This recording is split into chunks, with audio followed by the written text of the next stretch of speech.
A 13-year-old blonde-haired boy was slowly sinking to the bottom of the sea, a massive blade impaled through his side, all thanks to the betrayal of someone he once considered a comrade. His vivid blue eyes burned with stubborn resolve even as the darkness crept in. His complexion was sun-kissed, and 3 whisker-like markings adorned each cheek. He wore a vibrant orange and blue outfit with open-toed sandals. This was Uzumaki Naruto, and he was bleeding out and drowning simultaneously. The cause? His so-called teammate, Uchiha Sasuke, had been enraged when Naruto had convinced their opponent to surrender, denying Sasuke the chance to unlock his prized Sharingan. With what he believed would be his final act on Earth, Naruto weakly raised his middle finger and choked out, "Screw you, Sasuke team." He then lost consciousness, unaware that a glowing white cocoon had just enveloped him. Inside this radiant shell, 3 striking women emerged. The first had long silver hair that spiked out in wild directions. Her skin was ghostly pale with a subtle glow, and her golden eyes could melt a dragon's composure. 2 thick horns protruded from her head, and her pointed ears gave her an otherworldly elegance. She wore a plum-hued kimono adorned with crimson prayer beads, and her lips were lightly tinted with soft pink gloss. The second woman bore flowing, pale hair with an air of royalty. Her blank white eyes lacked pupils, and a vertical eye-shaped mark rested on her forehead. Twin horn-like protrusions peeked from her hair. She wore a traditional high-collared white kimono, with black tomo symbols along the collar and sides. Purple lipstick highlighted her lips, and her fingernails were painted a regal shade. The final woman had long locks that shimmered between black and golden blonde, emitting a mystical aura. Her skin was flawless, and her eyes were a mesmerizing green with ruby-red pupils. She had peculiar golden arc-like structures along her sides and back. Her kimono was white and stormy gray with a strange pattern across the front, and thick gold markings encircled her eyes. These 3 were Tsubasa, the Soul Keeper, Kaguya, the Celestial Matriarch, and Kami, the origin deity of creatures. Tsubasa gently knelt by Naruto and removed the blade from his torso. She slipped off his jacket and shirt, her gaze hardening at the sight of his scar-covered body. The cruel words "demon spawn" were etched into his chest. Facing Kaguya and noting her horrified expression, Tsubasa said, "He's your chance for redemption." 13 years ago, due to Kami's clerical error, the 9-tailed beast was sealed within him. His summoner didn't die as intended, and Naruto suffered for it. Tsukuyomi witnessed him nearly killed 4 times. Amaterasu saw 6 attempts at violating him. I watched him be starved, even crucified. What's miraculous is he hasn't lost himself or turned bitter. He's still untouched by evil. Kami noticed her mistake years ago and has only now completed the correction. With a warm smile, she added, "So, Kaguya, you're to be his new mother." His birth family cast him aside. Kami also agreed to allow your children entry into this world as a new summoning class.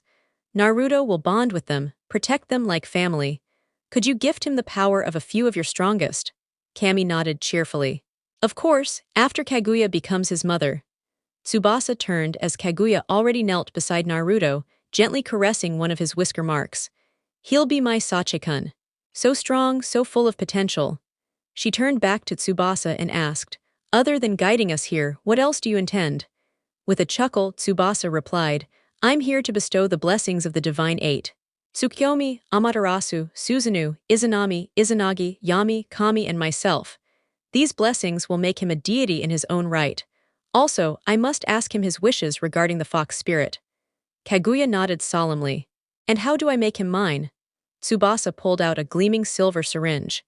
"This is enchanted by Kami and Izanagi. A drop of your blood, infused with divine essence, will rewrite his DNA. He'll become your son in blood and spirit." Kaguya rolled up her sleeve. "Then do it. I wish to hold my baby before I'm imprisoned once more by my traitorous children." Tsubasa drew blood from Kaguya and watched it shimmer to gold. She plunged the needle into Naruto's chest and injected the glowing essence. As she removed the syringe, it vanished just as Naruto jolted upright, eyes wide. "I'm awake, Sakura. Stop stabbing me with that flaming kunai." Then he paused, hearing soft, melodic laughter. Turning his head, his breath caught at the sight of the 3 women. Before he could speak, Kaguya gently explained everything, including their identities. He blinked, then grinned and wrapped his arms around her. "Man, I must be super lucky. You're drop-dead gorgeous to be my new mom." Blushing lightly, Kaguya replied, and I'm blessed to have such a charming son. He grinned, so, I noticed you have those white eyes like the Hyuga clan. Am I getting those? She shook her head. No, sweetie, you'll get something far greater. Intrigued, Naruto asked, greater than one of the top 3 eye techniques. Kaguya smiled. Let me show you the fourth, the hidden supreme ocular power. She closed her eyes and funneled chakra to her forehead. The slit opened, revealing a single eye deep crimson, 6 concentric rings surrounding a central dot, each ring embedded with 6 snow-white tamo, totaling 36. This is the Kyosugan Eye of Chaos. It surpasses all others. It offers the Byakugan's 360 degrees vision and chakra detection, plus the ability to manipulate ambient chakra. It grants the Rinnegan's elemental mastery and beyond, including control over light and shadow. Naruto gawked. That's so badass, Mom. She chuckled. Indeed, baby. Now Kami has something for you. Naruto turned to her, giving his full attention. Kami beamed. Naruto-kun, I'm gifting you the essence of 6 of my children. First, Giratina, the queen of the reverse realm, feared and untamed. Then Molters, a living inferno whose fire rivals the sun. Articuno, the frost queen capable of freezing the sky. Kyogre, ocean matron who carved the seas and can flood continents. Mutuo, the mind breaker, immensely powerful yet oddly reserved. And lastly, Zekrom, mistress of storms, who commands thunder and favors those with ideals.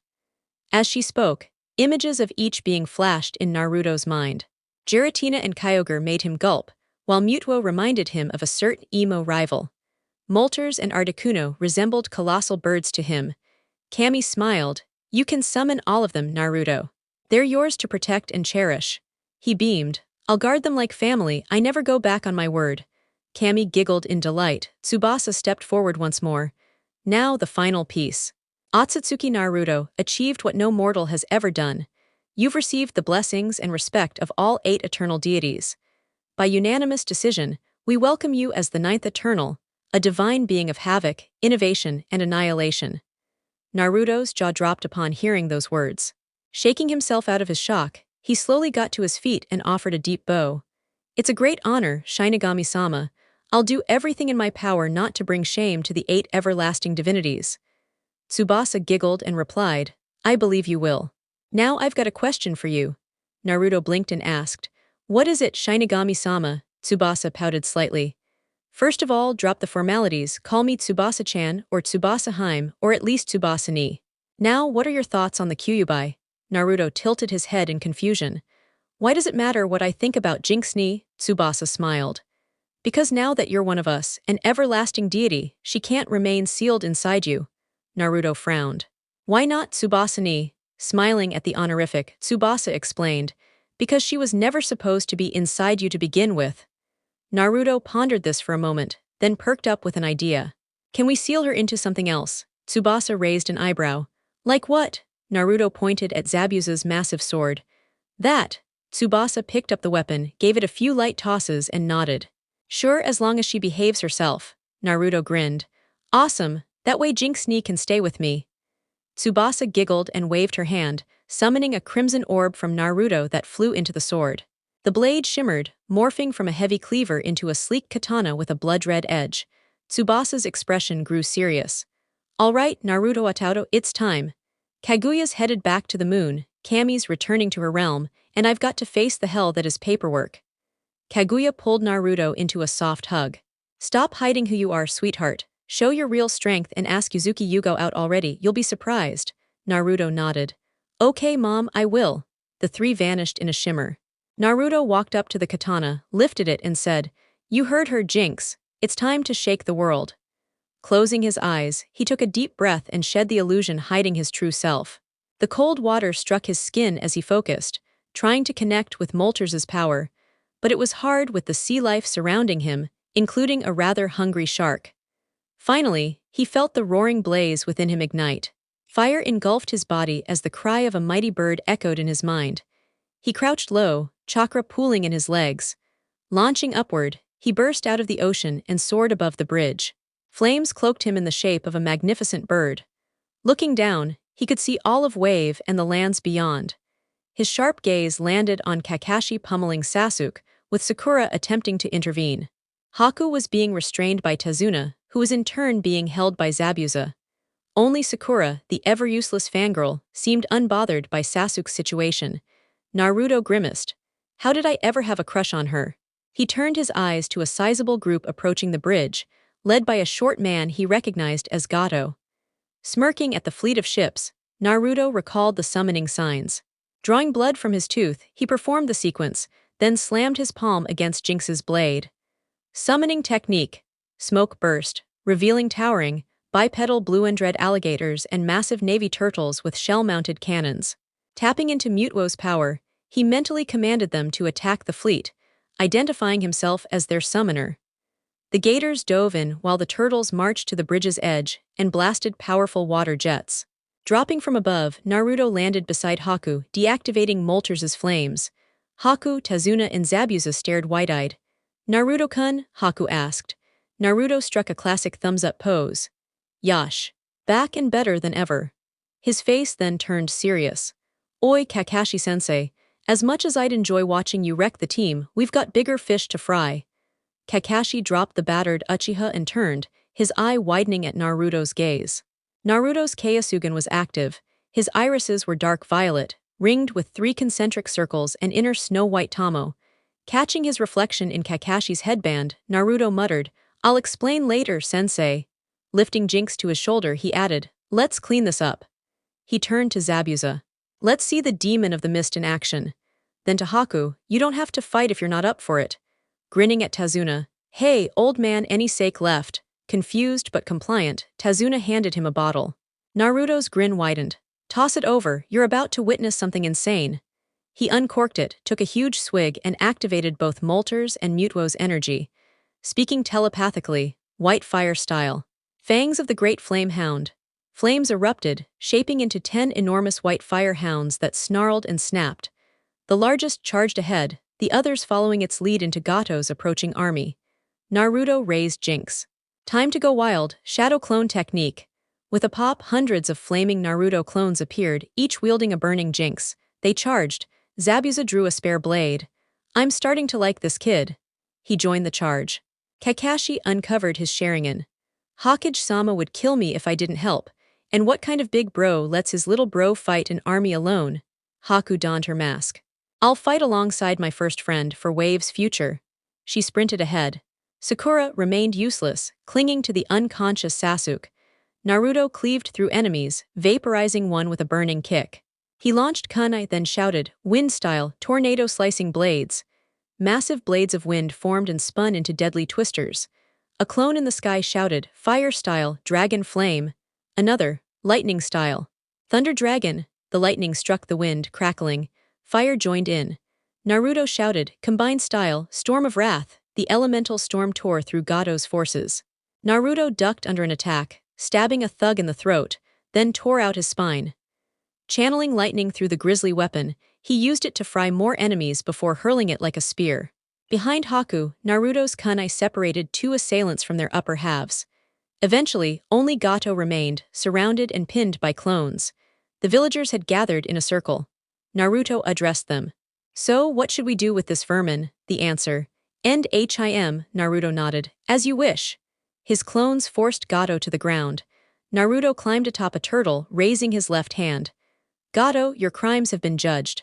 By the decree of the people, I, OTSUTSUKI Naruto, deity of carnage, machines, and ruin, am your executioner. Farewell. Leaping high into the sky, he raised his leg. Taijutsu technique. Divine stomp, he landed hard, crushing Gato's skull in a gory mess. Naruto scowled. Yeah, that was gross, should have worn boots. He turned to the crowd, smiling. Wave is free, the bridge will rise, peace starts today. Celebrate it. The crowd erupted into cheers. Moments later, Naruto found himself hoisted into the air, his name echoing from every direction. Alongside him, Haku, Kakashi, and Zabuza shared in the spontaneous celebration. Grinning brightly, Naruto laughed and shouted, No problem. Kakashi soaked in the spotlight, enjoying the rare moment of praise without being accused of being a creep. Haku's cheeks flushed with embarrassment, while Zabuza looked thoroughly annoyed by all the fuss. Sasuke, meanwhile, glared bitterly, furious that Naruto had once again stolen the spotlight and acted out of place. Sakura, noticing Sasuke's expression, mirrored his scowl and muttered, Stupid Naruto. I'll make him pay for upsetting Sasuke-kun. Meanwhile, Tazuna happily guzzled down more sake, pleased with how everything turned out. A week later, Naruto stood before a towering monument on the now-completed bridge. The statue portrayed him triumphantly atop a heap of defeated foes, his sword, Jinx, gleaming in his grasp and fire encircling his feet. His Kyosugen was depicted as active. A unique symbol was etched into his arm, a large C with crawling insect-like designs and scattered debris around it. This mark had become his emblem, Wave's chosen insignia to honor and venerate him. They even fashioned new clothing for him with that emblem. He now sported a sleeveless purple jacket with black flames licking its edges. A bold orange symbol was printed on the back. His hands were gloved in black metal-studded fingerless gloves. His purple pants had shredded knees, crudely stitched back together with black thread. Heavy black boots with purple laces completed the ensemble. Jinx was secured to his back, his headband proudly resting on his forehead. Kakashi stood beside him, smiling with pride. Haku was on his other side, her gaze warm and affectionate. Zabuza, meanwhile, read the plaque beneath the statue aloud. "This is the monument of our savior. Once drowned beneath these very waters, he rose anew, granted divine power. Let this serve as a warning. Any who bring harm to this land shall face the wrath of the god of havoc, technology, and annihilation. This is the land of his rebirth, the site of his first carnage, the origin of his faith." Turning to Naruto, he added, "Damn brat, they really ran with your words.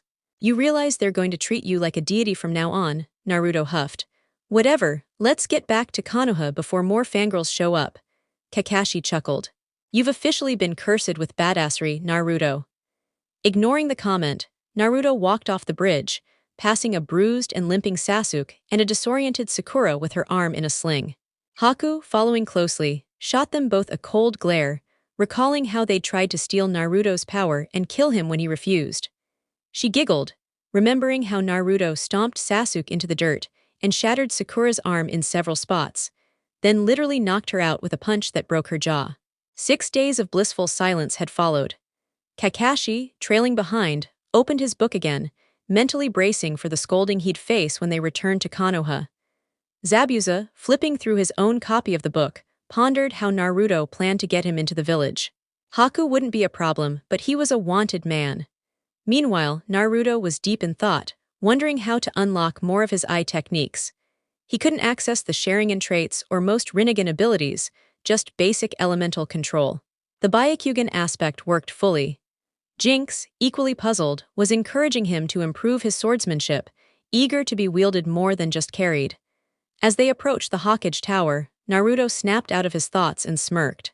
Kicking open the doors, he yelled, "Yo, old man, might as well hand over the hat now. We just finished a mission Kakashi-sensei ranked between A and S." Sarutobi chuckled. "I'm already aware, Naruto." Naruto blinked. "How'd you find out?" The Hokage produced a black notebook, flipped to a page and tossed it over. Naruto caught it, glanced inside, and his eyes widened comically. Inside was an image of him engulfed in flames, slicing through an enemy with Jinx. Kakashi peeked over his shoulder, stunned. Zabuza stifled laughter. Haku looked worried for her friend. Kakashi read aloud. "OTSUTSUKI Naruto, also known as the god of Carnage. Eye color, unknown, assumed to be Doujutsu related. Hair, silver or platinum blonde. Height, 54. Weight, 160 pounds. Rank, genin, elements. Fire, wind, lightning. Summons, armored turtles with cannons, bipedal crocodiles capable of wrecking ships. Weapon, blood-red sword that seems newly awakened. Genjutsu, unclear, taijutsu. Unknown but crushed a criminal's skull with a move dubbed curb stomp. Ninjutsu, limited data but wields shadow clones, summoning and high-rank elemental jutsu. Can enshroud himself in bird-like flames. Bingo book rank, B. First genin ever recorded in the bingo book. Village, Konohagakure, Naruto grinned. "Now you've gotta give me the hat," Sarutobi laughed. "Maybe when you're bumped to S rank, not just yet." Naruto pouted. Rude, he then grew serious. "Zabuza Mamachi and his daughter Hakuyuko Mamachi are now Konoha shinobi, or I'll tell every Kunoichi about your creepy crystal ball." Sarutobi paled. "You wouldn't blackmail your own grandfather, would you?" Naruto smirked. "Absolutely, if you don't sign the papers, and don't bluff, my clones already gathered the strongest Kunoichi." Sarutobi sighed. "I knew assigning Anko to you was a mistake. Naruto pumped a fist. Anko ni Ibiki no and Inoichi-san taught me everything. Kakashi chuckled while Sarutobi asked nervously, "They took you to T&I," Naruto laughed. "Yup, said it would teach me discipline. Instead, I broke their interrogation record. Last I checked, Ibiki was still trying to beat my 5-second mark." With a resigned sigh, Sarutobi pulled out 2 headbands and tossed them to Haku and Zabuza. "Welcome to Konoha. An ANBU will escort you to your residence. Naruto, Kakashi, stay, I have more to share." After Haku hugged Naruto goodbye, she and Zabuza left. Sarutobi exhaled deeply. "Naruto, what I'm about to tell you, Kakashi already knows. Please hold all questions until I finish." Naruto nodded, not noticing Kakashi quietly closing his book. Sarutobi began, "You're not an orphan. You are Naruto Uzumaki Namikaze, son of Minato Namikaze, and Kushina Uzumaki Namikaze. You were born during the Ninetales attack 13 years ago. You have 2 older sisters, Kaoni and Akin, an older brother named Link, a twin sister named Naruko, and a younger sister, Natsumi. Yes, that means both your parents are alive. While you were away, they returned to the village, revealed your true identity, and moved your belongings from your apartment. Not even I knew they'd survived. I'm telling you this because they're in the next room and have heard everything." Naruto's mind went completely blank for several seconds after hearing those words. When his thoughts returned, a seething inferno of fury ignited within him. He sensed Jinx infusing her sword with chakra, and her furious shout about bastards echoed in his ears. Clenching his fists tightly, Naruto struggled to suppress the explosive emotions rising inside him. That effort was obliterated the moment the door opened, revealing his so-called family, beaming as if everything was perfectly normal. He squeezed his eyes shut and grit his teeth hard enough to hurt. Still, he barely managed to keep his rage in check, though he knew Kakashi, standing behind him, could feel every bit of it. Kakashi, in contrast, didn't even try to hide his own fury. His killing intent surged unchecked, directed entirely at the grinning family before them. Kushina, smiling as though they hadn't abandoned him, walked over and said, "Hey Naruto-kun. How have you been, Sache-kun?" "That did it." Naruto snapped. An overwhelming surge of killing intent burst forth, not just from him, but from Jinx as well. It surged through the tower and washed over the entire village like a tidal wave of death. Every living being collapsed under the sheer pressure of it. In his office, the old Hokage clutched his chest, struggling to fight off what felt like a heart attack. Kakashi was nearly gasping for air. Kushina hit the ground, eyes wide with terror, and the rest of the Namikaze household was no better off. When Naruto opened his eyes again, they were a menacing deep violet, 6 tamo spiraling in the inner ring of his slitted pupils. Glaring at Kushina with unfiltered loathing, he said coldly, "Don't ever call me that." Kakashi, shaken, placed a hand on Naruto's shoulder. "Naruto, you need to stop. You're going to kill the Hokage." Naruto pulled back his killing intent and stood up from his chair. Walking to the door, he flung it open, and glancing back at Kakashi, said, "I'll be in the forest of death if you need me, Kakashi-sensei. Let Ankoni know too." Then, with a loud slam, he exited and began heading for the forest. Sarutobi, finally breathing again, gasped, "By the heavens, I've never felt killing intent like that before." Kakashi staggered to his feet and added, "That was worse than the Kyuubi's, and he still managed to rein it back in." He then stumbled over to the trash can and vomited. Minato, helping a trembling Kushina up, asked weakly, What just happened?" Sarutobi, giving him a look that screamed, "Are you serious?" was about to respond when the door slammed open again. Anko stormed in, eyes blazing, twin kunai in her grip, snakes coiling from her sleeves. She scanned the room and demanded, "Why the hell did I feel Naruto's killing intent, and what pissed him off enough to unleash it like that?" Kakashi, wiping his mouth, simply pointed toward the Namikaze family. Anko's eyes locked onto them, narrowing sharply. She understood immediately. Ignoring Kushina, who once felt like an older sister to her, Anko turned to Kakashi. "Where is he?" "Forest of Death," Kakashi replied. Anko groaned. "Great. That brat knows that place better than I do. It's going to take me all day to track him down." She turned to Sarutobi. "Old man, I'm going to need some ryo for ramen and dango." With a sweat drop, Sarutobi handed over a card. "This is my personal account. Please don't bankrupt me, I still need to eat." Anko's too cheerful smile was not reassuring. "Of course, old man, I'll buy you some dango too." And then, with a swirl of leaves, she was gone, leaving Sarutobi swearing under his breath. Turning back to the Namikaze clan, Sarutobi glared and said coldly, "Now start explaining to Kakashi and me why you abandoned your son in this village." Minato, guiding Kushina to the couch, began sheepishly, "Well, you see, it's kind of like this." When the explanation ended, Kakashi looked at Minato and company like they were the dumbest beings alive and mentally hoped Naruto would exact revenge. Sarutobi, meanwhile, was repeatedly slamming his forehead into the desk. When he finally stopped, he said, "Namikaze Minato, that might be the most idiotic thing I've ever heard. You left your son, who carries the Kyuubi's burden, in this village alone because you were scared the Shinigami would come collect your soul. And then you train his twin sister to cage level while he's neglected, only to show up again once Kushina pops out another child." Minato's sheepish grin didn't help. "Pretty much, yeah." They all turned as someone snorted near the doorway. It was Anko, battered and dirty, leaning on the frame. One eye swollen shut, she muttered, "If any of you try to go near him again, he will kill you." She limped in, Kurenai at her side, and collapsed into a chair. "Kakashi, did my brat really become a goddamn deity?" Kakashi shrugged. "Honestly, I was just relieved he survived. I forgot to even ask what he went through." Sarutobi raised an eyebrow. "Why?" Anko groaned. "Because, like a dumbass, I challenged him to a spar. I've never been demolished that badly in my life. First he was just using his fists and speed, but then he whipped out that damn sword of his, and it cleaved through trees like paper. Tried to block one of his strikes with a kunai, nearly lost my hand.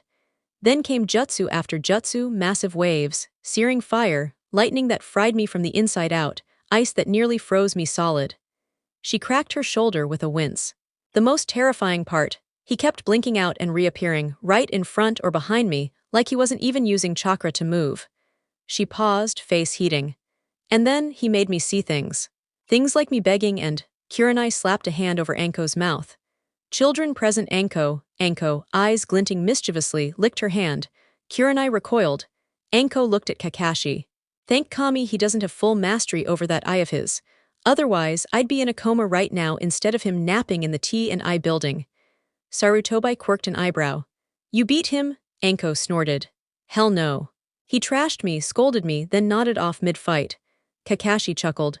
"Be glad he didn't stomp you like he did the Uchiha brat." Sarutobi asked, "So that's why he was limping?" Kakashi shook his head. "Nah, that was because he tried forcing himself on Haku. Naruto shattered his leg in 6 places and kicked him so hard in the jewels he levitated. Haku sterilized him after. Zabuza nearly finished him off." Sarutobi crossed his legs. "And Haruno?" Kakashi chuckled. "He got fed up with her, broke her arm in 9 places and wrecked her jaw. He was clearly going easy on you, Anko." Anko groaned. "Noted." Just then the door slammed open. 3 kids barged in, all mini versions of Naruto, orange accents and all. Konohamaru demanded, "Ankoni, where's boss?" "Don't lie, we felt that killing intent." Sarutobi blinked. "You 3 recognize that?" Mogi bowed. "Narutone has been training us after school. He showed us killing intent so we wouldn't freeze if we ever encountered it. We're also doing tree climbing and learning about the most important shinobi trait." Kakashi asked, "And what would that be?" Udon pushed his glasses up. "Deception." Kurenai blinked. "He told you that?" The trio nodded. "He said you taught him that, Kakashi-sensei, something about reading beneath the underneath and moving in the shadows." Kakashi nodded. "Yep, sounds like me." Konohamaru added flatly, "Also, boss said you told him Hyugas have big chests and quiet ones are loud in bed." Kakashi went pale. The temperature plummeted. Anko stood up, cracking her knuckles. "Kakashi, you better not be corrupting my innocent Naruto." Kakashi panicked. The Hokage let him read his version of Ika Ika. Sarutobi blanched as both Anko and Kurenai glared at him. Kakashi vanished in a puff.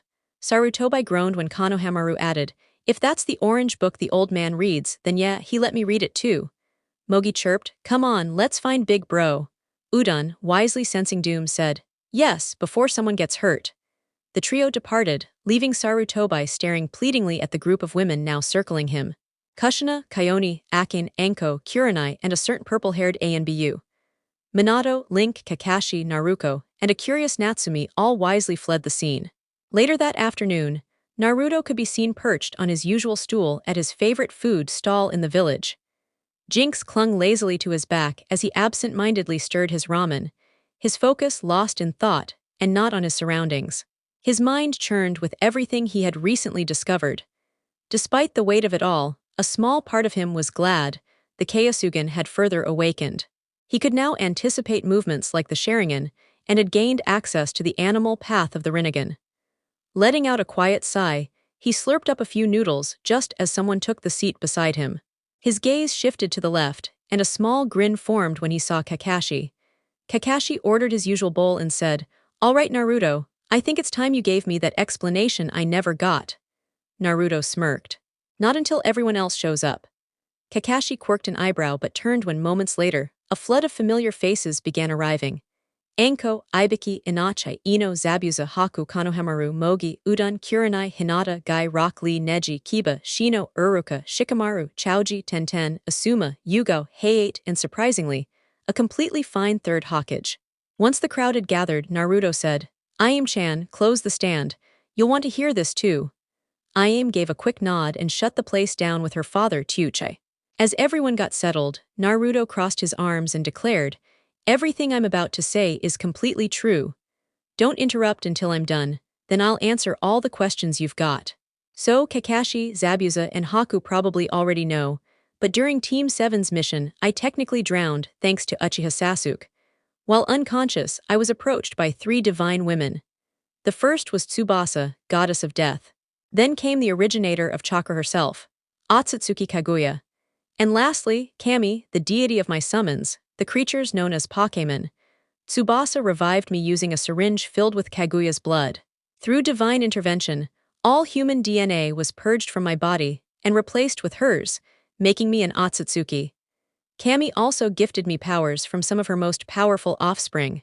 Lastly, Tsubasa welcomed me into the eternal pantheon of divine beings, crowning me the god of carnage, innovation, and ruin. Sadly, Jinx had to be separated from me in the process. For those who don't know, that's the Kyuubi's real name. Fortunately, I managed to bind her soul into my new blade, formerly Zabuza's sword. My eye technique, inherited from Kaguya, now my mother, is a new Dijutsu, the 4th great ocular power. It combines all 3 of the others. It's in its early form, with 6 Tamo and 3 rings, though the complete version will have 36 Tamo and 6 rings. I've already gained the Byakugan's perception, the Sharingan's motion prediction, and one of the Rinnegan's 6 paths. Oh, and the Rinnegan gives me control over every elemental affinity. Gasps and wide eyes met his announcement. Smiling, Naruto asked, "Any questions?" Ino immediately raised her hand. "What are Pokemon, and what sort of powers did you get from them?" Chuckling and sipping his broth, Naruto replied, "Pokemon are brilliant beings from a distant world ruled by Kami. They vary wildly in form and strength, some no more powerful than an academy student, others rivaling a tailed beast. I've only been granted the abilities of the legendary ones. First was Giratina, a ghost dragon who rules an alternate reality. I can open rifts and travel to a pocket dimension, even trap things inside it. Then there's Molter's embodiment of flame. Her fire eclipses that of the sun. Kakashi, Zabuza, and Anko saw me use her flames. Articuno, her icy sister, can summon a blizzard that freezes anything. Anko's seen that too. Next is Kyogre, the master of the seas. With her power I can generate vast aquatic environments, or even flood the world. Mutuo is complicated. She governs the mind. Her abilities let me speak telepathically, move objects, and potentially dominate a person's thoughts. Lastly is Zekrom, the Storm Queen. Her lightning can level mountains. Most of the crowd went pale, except the trio of Konohamaru, Mogi, and Udon, who looked starstruck. Haku asked, "So, are you the youngest in this deity council?" Naruto nodded. "Yep, the oldest being Izanagi and Izanami, though I'd never dare call Izanami-sama old to her face." Zabuza cut in, "You planning to use that wave country symbol as your own?" Naruto shrugged. "For now, sure, why not?" Anko leaned in. "Any of your summons big enough to hold off a tailed beast?" Naruto sighed. "Size isn't really the point with Pokemon. But including Kami herself, there are 18 who could handle it." Blinking echoed around the stall. Kurenai asked, "If size doesn't matter, then why?" Naruto's smile made her blush lightly. "Ah, the Queen of Illusions catches that line. Mutuo can destroy villages with a thought. Articuno can freeze an ocean. Darkrai can trap you in an eternal nightmare. Suicune fires high pressure, freezing jets of water. Molters. You'd melt just by annoying her, they're all terrifying." Asuma asked, so how many of them are there exactly? Naruto replied, 720. Everyone gawked. That many? He nodded. Yes, Sarutobi asked, should I inform the council? Naruto scoffed. Tell them whatever you want, they can't do a damn thing about it. Inochi groaned. This meeting's going to be a nightmare. Naruto chuckled. Aizen asked, will you let your teammates know? Naruto snorted. Not a snowball's chance in hell. Kiba laughed. Scared the Uchiha demand godhood too? Naruto grinned. I'd rather kiss Akamaru. No, I'm worried what the pink banshee'll do when she finds out. Akamaru barked and growled. Kiba laughed, he agrees. Hayate coughed lightly. Will your divinity go to your head? Naruto snorted. Absolutely not. I'll keep training like always, collapse, rest, repeat. Being a god doesn't mean slacking off. Guy's eyes lit with fire.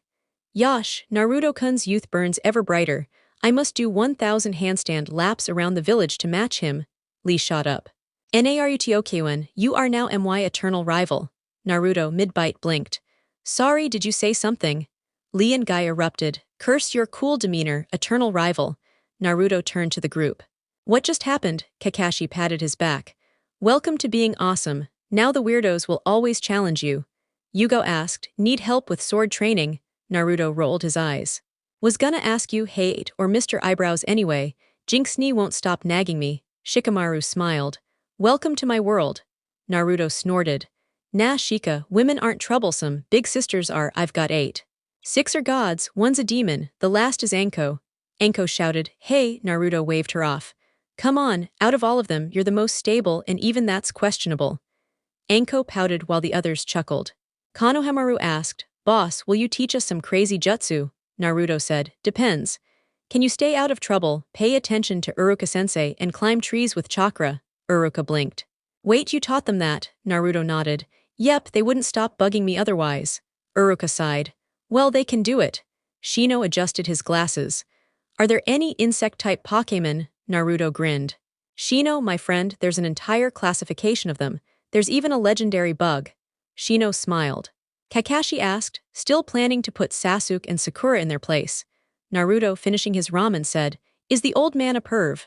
Sarutobi, mid-bite of his noodles, nearly choked and sent a sharp glare Naruto's way as Yuego, Kurenai, and Anko all chimed in. He absolutely is. Laughter erupted around the table. Neji leaned forward and asked, what's your plan regarding the Namikaze clan? Naruto's expression turned neutral. Nothing, that chapter's closed. I'm no longer tied to that name. From now on, I am OTSUTSUKI Naruto. Turning his gaze to Sarutobi, he added, by the way, I want my things moved back into my apartment.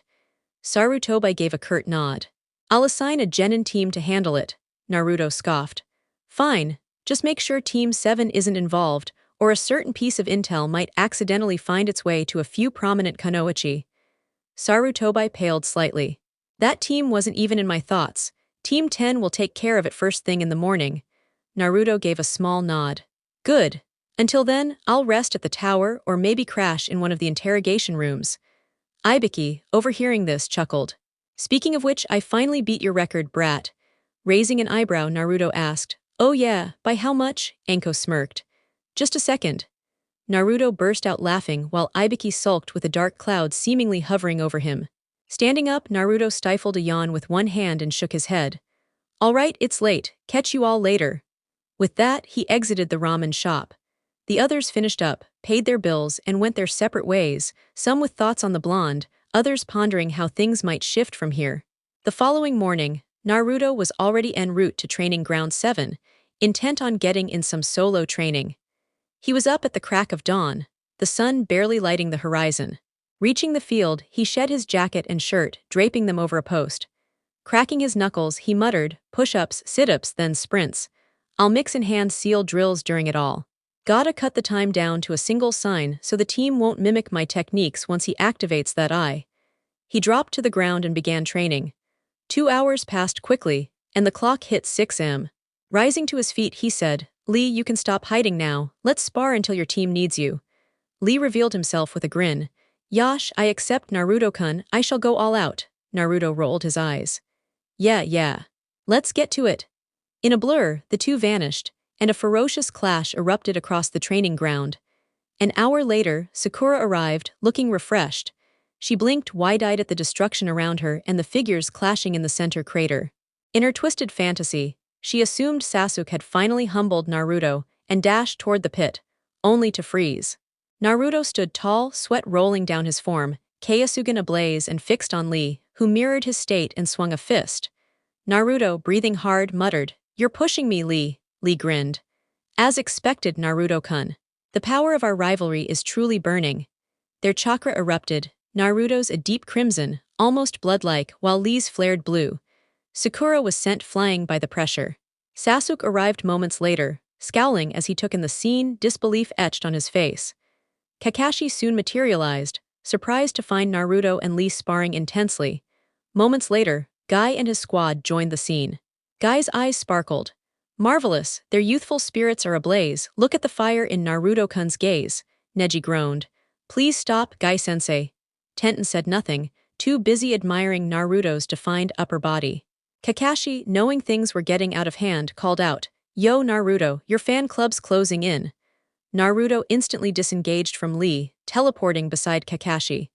"Where are they coming from?" Kakashi smiled. "I was joking, if they were real I'd be long gone. Come on, we've got a D-rank to attend."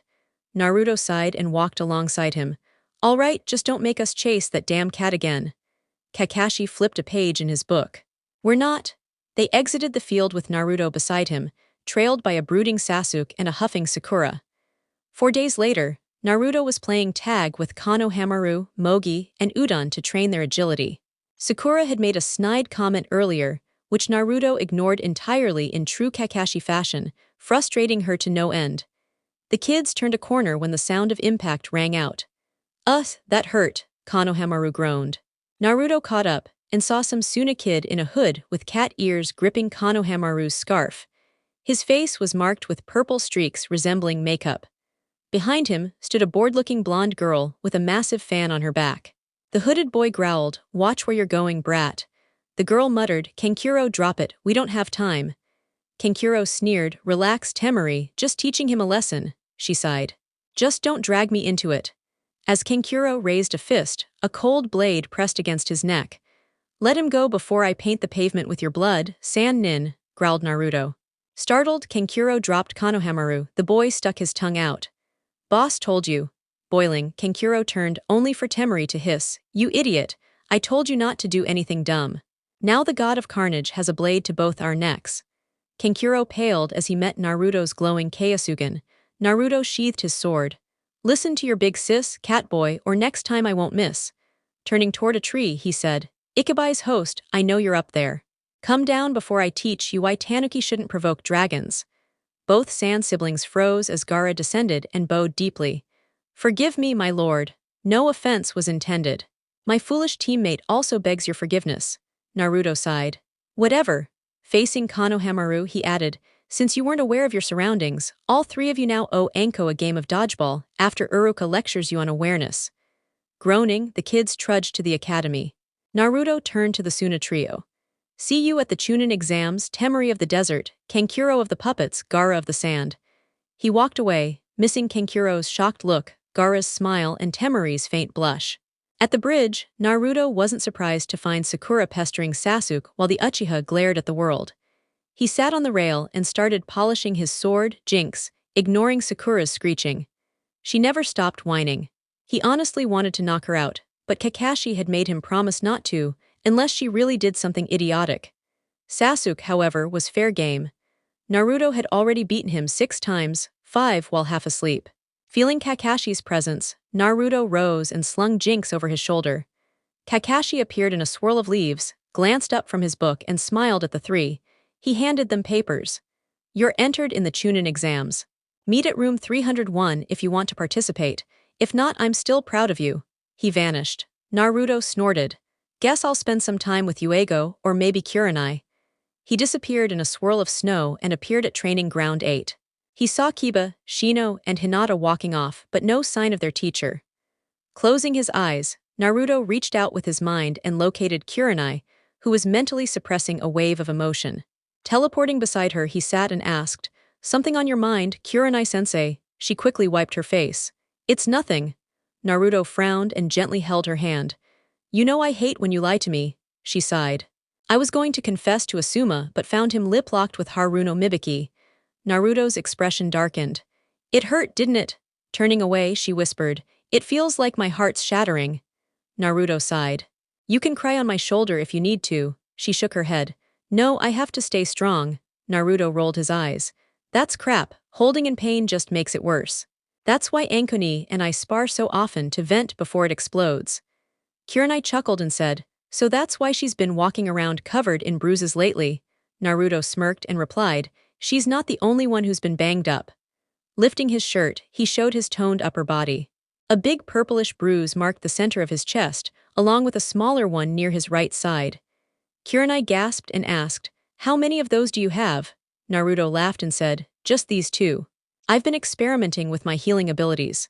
Apparently, I can regenerate pretty easily within 5 minutes of getting hurt. Haku-chan thinks that since I'm the deity of bloodshed, maybe the more enemies I take down, the quicker I'll recover." Kurenai exhaled and suddenly asked, "Naruto, do you think I'm attractive?" Naruto blinked and answered, "Kurenai-sensei, you're easily one of the most stunning women I've ever met. You're not only wise but also a committed Jonin instructor, and you've never hesitated to put a creep in their place. You've got a charm people would envy, yet there's not a trace of vanity in you. Your crimson eyes gleam in the sunlight, but can turn to frozen lakes when needed. Your flawless pale skin glows, and your long, flowing black hair could mesmerize anyone." He didn't realize his honest words had made Kurenai's cheeks flush bright red. When he turned toward her, he noticed but chose not to bring it up. With a smile, he asked, "Want to hear a song I've been working on, Kurenai-sensei?" She, shaking off her blush, said, "Sure, just don't make it something lewd." Grinning, he pulled out a sleek black Gibson guitar from his pouch. After getting it tuned, he took a breath and said, "Hope you enjoy this one, Kurenai-sensei. I call it Walk on Water or Drown." Inspired by Mayday Parade, when he finished the tune, he opened his eyes to find not only Kurenai but also Anko, Yuego, Ino, Hinata, Mogi, Ayame, Haku, and Tenten all looking totally smit. With a nervous chuckle he said, "Okay, maybe that was a little much." Ino squealed and tried to leap into his arms. Quickly substituting himself with a log, he called out, "And that's my cue." Exiting stage left, he sprinted away, chased by a group of love-struck girls, including an Anko twirling a kunai. Reaching his apartment, he slammed the door shut, locked everything, sealed the windows, and placed chakra tags to secure the place. Breathing out in relief, he pulled off his shirt and leaned Jinx against the wall. Heading into the kitchen, he rolled his eyes at the ramen bowl left by Namikaze Kushina. Tossing it out, he grabbed a carton of orange juice, 3 eggs, a thick slice of bacon, and a few carrots from the fridge. He cooked a light dinner and quietly ate. After his meal, he stepped into the bathroom. Removing the rest of his clothes, he entered the steaming shower, letting the hot water cleanse his body and cascade over his platinum blonde hair. Once done, he turned off the tap. Returning to his room, he grabbed a pair of violet Carnage print boxers from his dresser and slipped them on. At his desk, he opened a drawer and took out a slim tube. Unsealing it, he watched the metallic substance swirl and dance in his palm. Smiling, he said, "The nanobots are developing nicely. Soon, I'll introduce a new age of tech to the world." Sealing the tube again, he returned it to the drawer and yawned. Time to crash. He shut the lights and crawled into bed. The next morning he rolled over, nuzzling into a soft, warm pillow. He froze upon hearing a faint moan. His instincts kicked in, pillows don't moan. Flipping out of bed, he landed in a combat stance, only to sweat drop when he spotted Kurenai asleep in his bed, wearing a black lace lingerie set. Shaking his head, he walked to the bathroom, and sweat dropped even more upon seeing Anko and Yuego snoozing in the tub, cuddled together. Still baffled, he brushed his teeth and relieved himself. Back in his room, he dressed quickly. In the kitchen, he nearly groaned aloud upon seeing Ino, Hinata, Tenten, and Ayame all passed out on the floor around his dining table. Tiptoeing to the fridge, he grabbed a toaster pastry and slung Jinx over his shoulder. He was about to leave when he remembered his latest creation, perfect for tuning out a certain pink-haired screamer. Sneaking back into his room, he retrieved a black iPod and matching headphones from his drawer. With it tucked into his pocket, he exited his apartment, not wanting to know how those girls broke into a locked, sealed home. Reaching the academy early, he sighed seeing it empty. He leaned against a wall, plugged in his headphones, and hit play. As music played, he began to hum, "You have no idea how draining it is to fall for you again and again." Lately I've felt gray, but today I won't end up beside you. Today marked the start of the Chunin exams, and the moment the world would witness the power of the god of bloodshed, tech, and ruin. 2 hours later, Sakura and Sasuke showed up, finding Naruto leaning back against the wall, eyes closed, head bobbing to the beat. Sakura, fuming, marched over to yell at him, only to hear a threatening growl. Looking around, her gaze landed on a dark-furred hound perched above Naruto. It had red eyes, silver horns, and a spade-shaped tail. Smoke trailed off its body. Sasuke, with sharper eyes, noticed bone-like armor across its back and more smoke rising off it. Naruto opened one eye. "You two took long enough, I've been waiting here forever." He sat up and snapped his fingers. The beast dropped beside him. Stroking its fur, Naruto said, "Let's go before I let Myra make a meal out of one of you." Tail wagging, Myra followed him. A grumbling Sasuke and a pale Sakura trailed behind. Inside the building, Myra barked at a door. Naruto smirked and said, "Good girl, you'll get a treat later." As Sasuke opened his mouth to speak, Naruto grabbed him by the head. "Shut it, Uchiha. Say one more word and I'll end your sorry bloodline. Maybe then your mother will stop being disappointed in her weakest heir." Fuming, Sasuke said nothing. Naruto released him and walked upstairs, Myra and the team in tow. On the next floor he passed a reading Kakashi. Sasuke strutted behind him, and Sakura followed nervously. Myra paused to glare at Kakashi. He muttered, "Even his summons think I'm a perv." Inside the exam room, Naruto sensed someone fast approaching. Recognizing the floral scent, he sighed, "Ino." Sure enough, she launched onto him, nuzzling his face. "Naruto-kun, I missed you." Naruto rolled his eyes. "You mean aside from this morning when you were snoring next to my kitchen table, or when your squad walked in?" Pouting, she said, "You're no fun." He replied, "Actually, I am. But right now, you're drawing way too much attention." She looked around and saw the glares from fellow genin. Embarrassed, she let go. "Sorry, Naruto-kun." Naruto said, "Don't worry. The banshee and duck hair were gonna attract attention anyway." Sensing weak killing intent, he turned to see Sakura glaring. Before he could say anything, a voice asked, "Is she bothering you, Naruto-sama?" He turned and found Gaara, flanked by his siblings, staring at Sakura. Naruto smirked and asked, "Did I hurt your feelings, howler monkey?" About to punch him, Sakura stopped when she heard Myra growling, smoke billowing off her body. Paling, Sakura muttered, "Nope. I love being called a howler monkey and pink-haired banshee." Naruto smirked but sensed someone sneaking up on him. In a flash, Jinx was drawn and pointed at Kabuto's throat, his eyes glowing with power. Kabuto raised his hands. "Easy, we're on the same team." Naruto didn't move. "You're lucky Jinx doesn't want to get dirty with your blood." Kabuto gulped. "I was just going to offer some intel." Naruto narrowed his eyes. "Really? Then tell me, what do you know about Temari's love life? The busty blonde from Kumo's combat skills, the redhead from Kyusa's sensory jutsu, and the blue-haired cutie from AIM." Kabuto blinked as he pulled out his information cards, pretending not to notice Temari's flushed cheeks, Samui's curious gaze, Karin's dreamy stare, or the narrowing of Conan's eyes. He began, "Temari of the Sand. No known relationships, romantic or otherwise. She's fairly isolated due to her father being the Kazekage, one brother having a reputation as a monster, and the other frequently mistaken for a cross-dresser." Completely ignoring the glare from Kankuro, he continued, "Samui from the Hidden Cloud uses the specialized Cloud Hunter Kenjutsu form. No documented use of taijutsu techniques." Samui, hearing this, instantly returned to her stoic demeanor. Flipping to the next card, he said, "Karin Uzumaki, exceptional at chakra sensing. Can pinpoint the nature and signature of chakra from a long distance." Karin kept her love-struck expression locked on Naruto. Pulling out the final card, Kabuto read, "Conan of the Rain, often referred to as Aim's Angel. Possesses a mysterious Kekkei Genkai that integrates paper into her techniques. Known to be extremely close to the Rain village leader." Naruto gave a slight nod after hearing this. Sasuke grinned.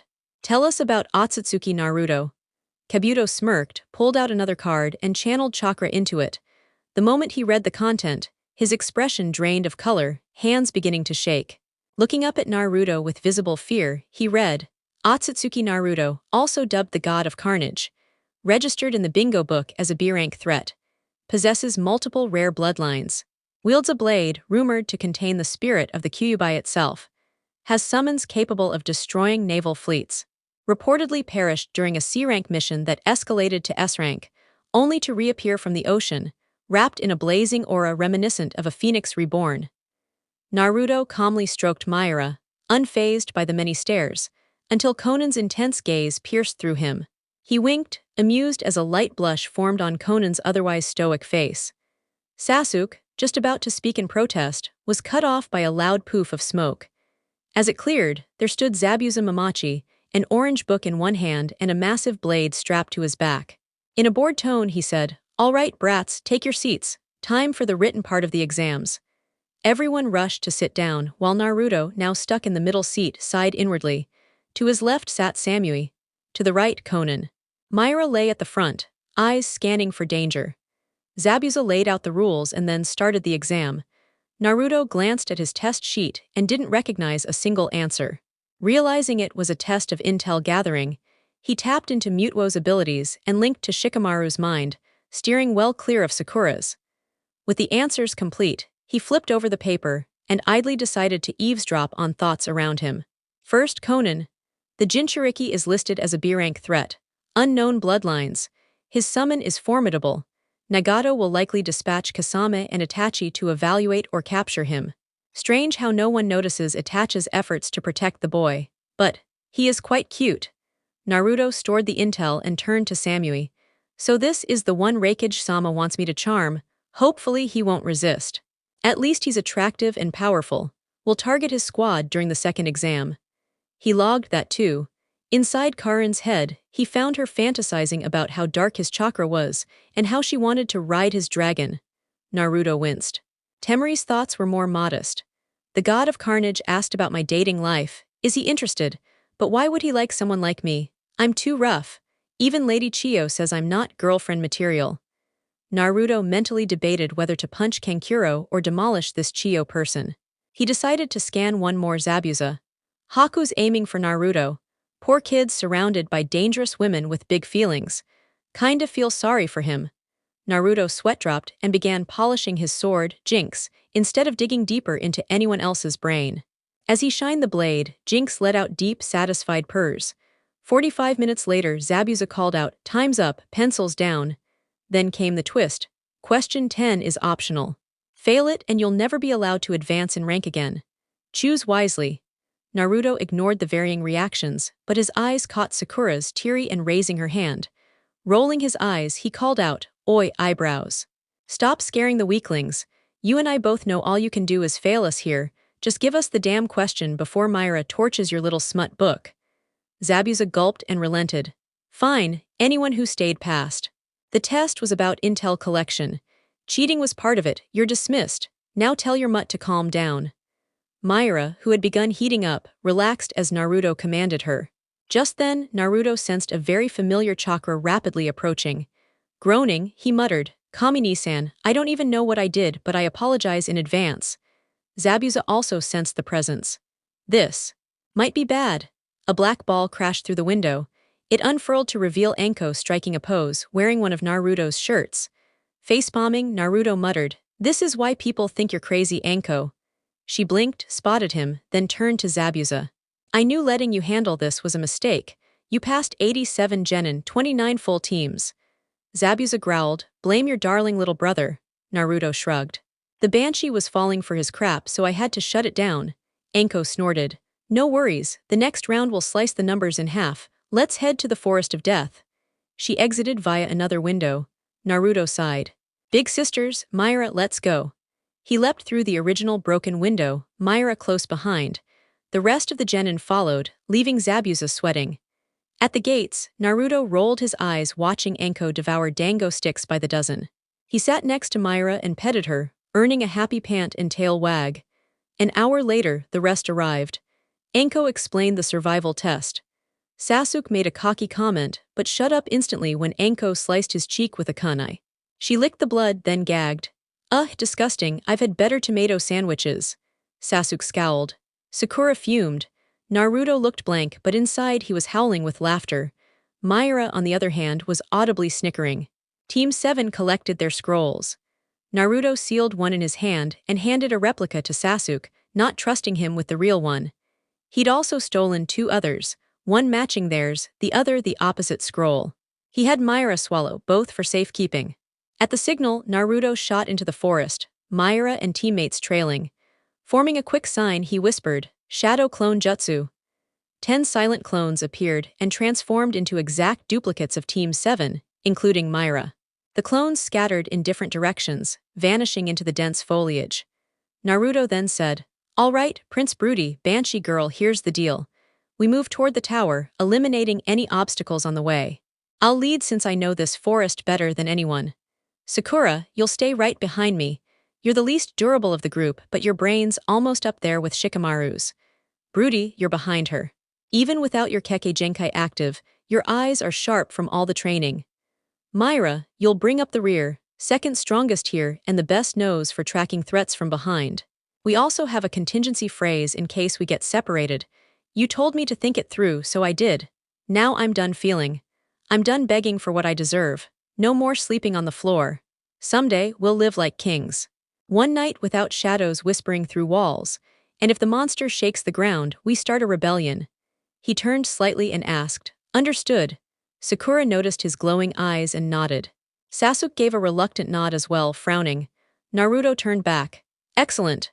2 days passed without incident for Team 7, which made Naruto uneasy. His instincts suddenly screamed danger and he hit the ground. A powerful gust tore overhead. He cursed as both teammates were flung away. Standing up, Naruto growled, spotting Myra snarling nearby. Sakura and Sasuke were gone. His eyes darted to the treetops, and narrowed as he spotted Samui and her team, clearly annoyed. Naruto drew his blade Jinx and said, "I'm warning you, walk away." Karui, full of anger, snapped, "Can it? Your stupid clones kept us lost in this dump for 2 days. Samui couldn't finish her mission because of you. Be a good mutt and back off." Naruto's eyes sharpened. Myra growled louder, and Naruto said coldly, "Myra, shred her." At his command, Myra let out a howl so loud it echoed all the way to Konoha. She vanished, forcing Samui's squad to scatter as a fireball of black flames incinerated the tree they'd been standing on. Myra reappeared, black fire licking the sides of her jaws. Karui, sword drawn, demanded, "What in the name of the gods is that thing?" Samui unsheathed her blade. "It's one of his summons, watch yourselves." Ami, still sucking on his lollipop, said, "We take it down now." Myra was done waiting. She unleashed a torrent of black fire at Karui, who barely leapt aside, the heat scorching her feet. Landing next to Samui, Karui charged. Myra barely dodged. Ama joined in, forcing Myra to tumble away. Naruto wasn't focused on the battle anymore. His gaze was locked on the left, where he sensed Sakura and Sasuke in a fight with someone who had chakra reserves rivaling his own, even with suppressors active. Scowling, he said, "Myra." The wolf-like summon appeared beside him, eyes glowing crimson. "I've got a new task. My idiotic teammates are up against someone's strong chakra on my level. I'm summoning the pack, all of you assist them. No injuries, and I want every one of you to evolve." Myra barked and leapt back as Naruto summoned 50 more of the monstrous hounds, stunning Team Samui. Myra let out another chilling howl, morphing into a sleeker, deadlier form, silver bone spikes protruding from her front. She dashed off, the pack trailing behind her. Naruto, once alone with Team Samui, readied his stance. He said, "Now witness the avatar of destruction." Karui lunged at him in a blind charge. Naruto dodged and countered with a vicious kick to her gut, folding her over in pain. He followed with a brutal backhand, ignoring the crunch it made. Karui slammed into a tree and slid to the ground, dazed. Ama and Samui moved in. 30 minutes of chaos passed, and Naruto was eventually sent crashing through trees as Team Samui coordinated their assault. Karui, panting, muttered, "That should have finished him." Ami groaned, "He's tougher than B-sensei." Samui, staring ahead, said, "Now I see why the Raikage wants his bloodline." Karui stood up, groaning, "Let's go haul him out so Samui can complete her mission." Ami nodded. "Then we end it," Samui sighed. "Let's wrap this up." But beneath the trees, Naruto trembled, filled with unrestrained fury. Why? Because his clones' memories had just returned. That same squad had defeated his clones. They'd even tried to assault the clone disguised as him after executing the Sasuke, Sakura, and Myra copies. Naruto's #1 hate, attempted violation. As Jinx let out a thunderous roar, Naruto nodded grimly. Raising his hands, he said, "Kai." A seal lit up on his arm and vanished. With it, his chakra was unsealed. His true form emerged. He pulled out a tube of crimson fluid, popped the cap, and swallowed it. His pupils contracted. His heartbeat thundered. Chakra exploded from his body, vaporizing the trees around him and scorching the earth. Team Samui turned, eyes wide, as a black and crimson energy pillar shot into the sky. The ground shook violently. Then the killing intent hit, so heavy it crushed wildlife and buckled knees. Samui looked up and saw a shape inside the inferno. At first she thought it was human. Then came the horns, leathery wings, and swaying tail laced with menace. Tentacles wriggled from its body. A monstrous scythe rested in its right hand. The figure began to float. The pillar shrank to match its size, and Team Samui finally saw him. Above the scorched land hovered a transformed Naruto. His platinum hair flowed down his back. His doujutsu spun wildly, all 6 tamo aglow. Fangs peeked from his upper lip.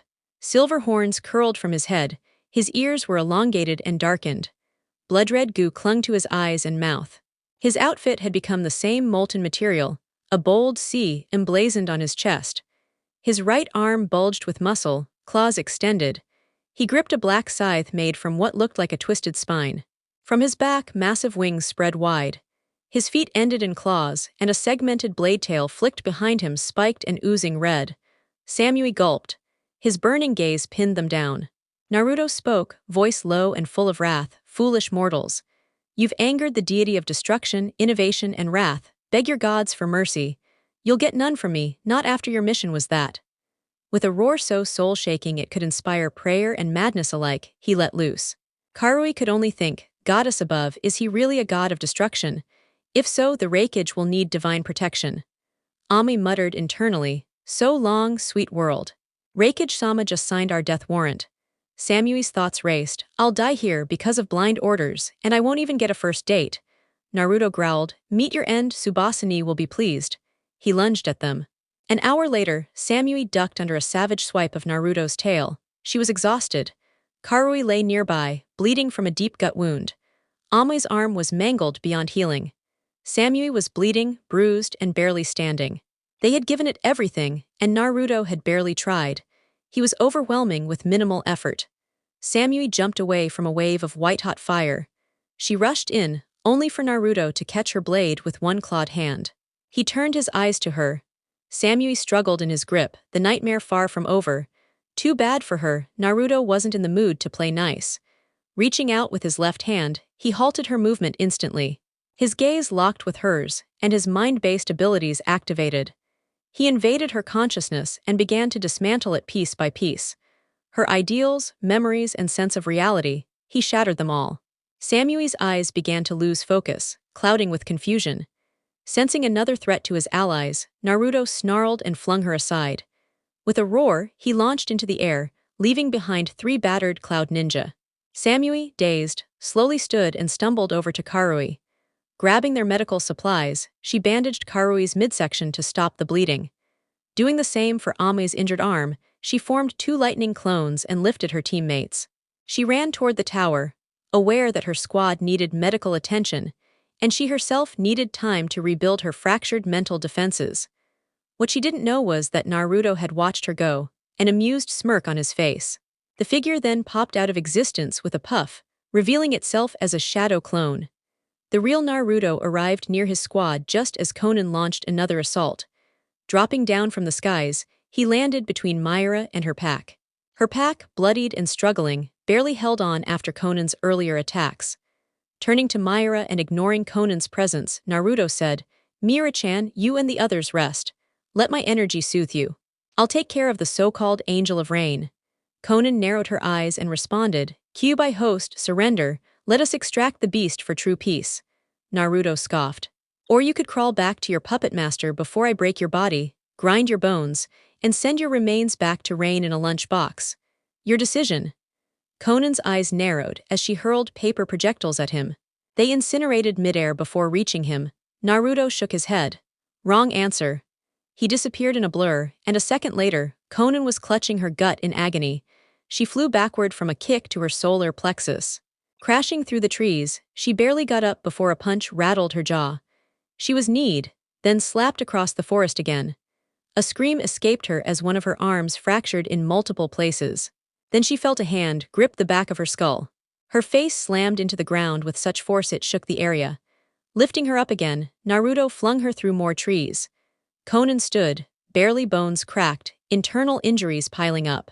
Her eyes, blurry and wide, locked onto Naruto as he advanced. Summoning a paper spear, she flung it at him, only to watch him swat it away like dust. He appeared before her instantly, his face inches from hers. His glowing eyes bore into hers again. His mind powers activated, twisting her thoughts. Then he pulled back and said, "Run home to Rain, recover. Tell your false god he's made a grave mistake. I'll tear off his head and mount it on a spike outside my estate as a warning."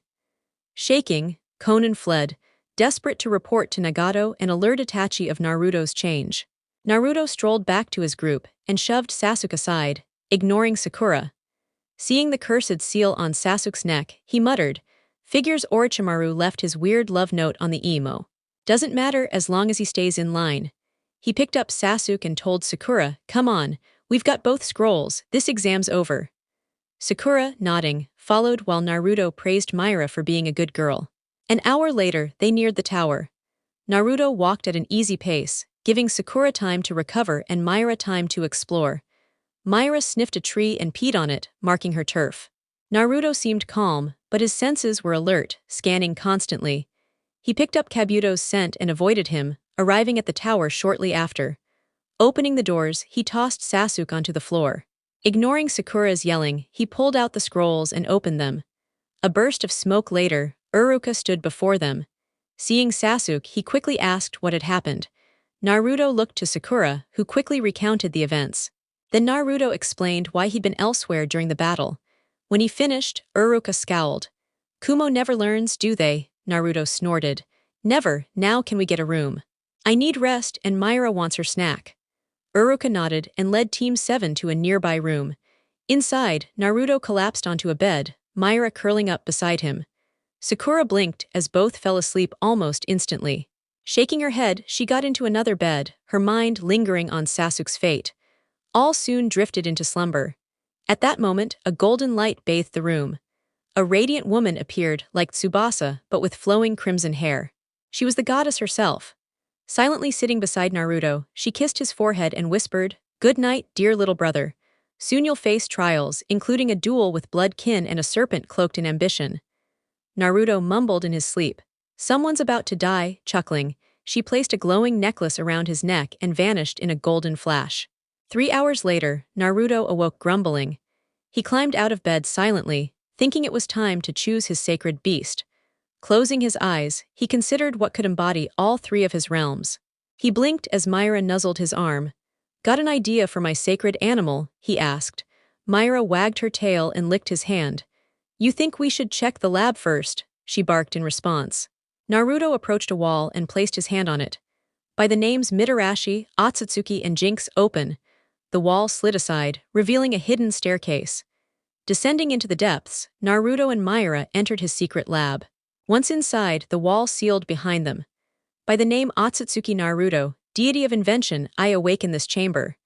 The lights flickered on, revealing a futuristic lab filled with metallic tools, weapons, and unknown tech. A pod stood in the center, large enough for a creature. Naruto ignored most of the gear and sat at his console, Myra hopping up beside him. He scrolled through beast profiles while Myra barked at one she liked. Naruto read aloud, "Tyrantrum ancient monarch beast, rock and dragon, known for massive jaws that tore through armor like paper. 8'2", nearly 600 pounds, behaved like royalty." He blinked. "Kamini, this thing could eat half the village and still ask for seconds." He laughed. "Perfect." Getting serious, he knelt. "Kamiheim, please send me one that's ill or dying. I don't want to steal life from a healthy one." A puff of smoke later, a battered Tyrantrum appeared. Floating it gently into the tank, he filled it with a green fluid. "This will ease her pain." Changing into a white lab coat, gloves, and glasses, Naruto resembled a true scientist. He opened a secure vault, revealing countless experiments, living hybrids, glowing fluids, and metallic constructs. Grabbing a container of red matter and a robotic exoskeleton, he also selected red cybernetic eyes, a flamethrower, and nanobots. Closing the vault, he returned to the tank and loaded each item into different ports. He sealed everything and turned back to the control panel. He was just about to power it up when Myra whined softly. Turning to her, he blinked and noticed she was carrying a large purple gem known as vibranium. Taking the gem from her, he asked, "You want me to throw some vibranium into the mix?" Myra barked happily, wagging her tail in agreement. Shrugging his shoulders, he walked back to the slots and opened one of them. Placing the vibranium inside, he closed it and sat down in front of the computer. Pressing a few keys, he skimmed through the data, canceling some programs and activating others. Then, typing a few commands, he said, "That's the last program. Now let's see how long this will take." He hit enter and blinked when the screen displayed, "Integration and hardwiring will require 3 hours. The remaining processes will take a full day. Completion expected within 27 hours.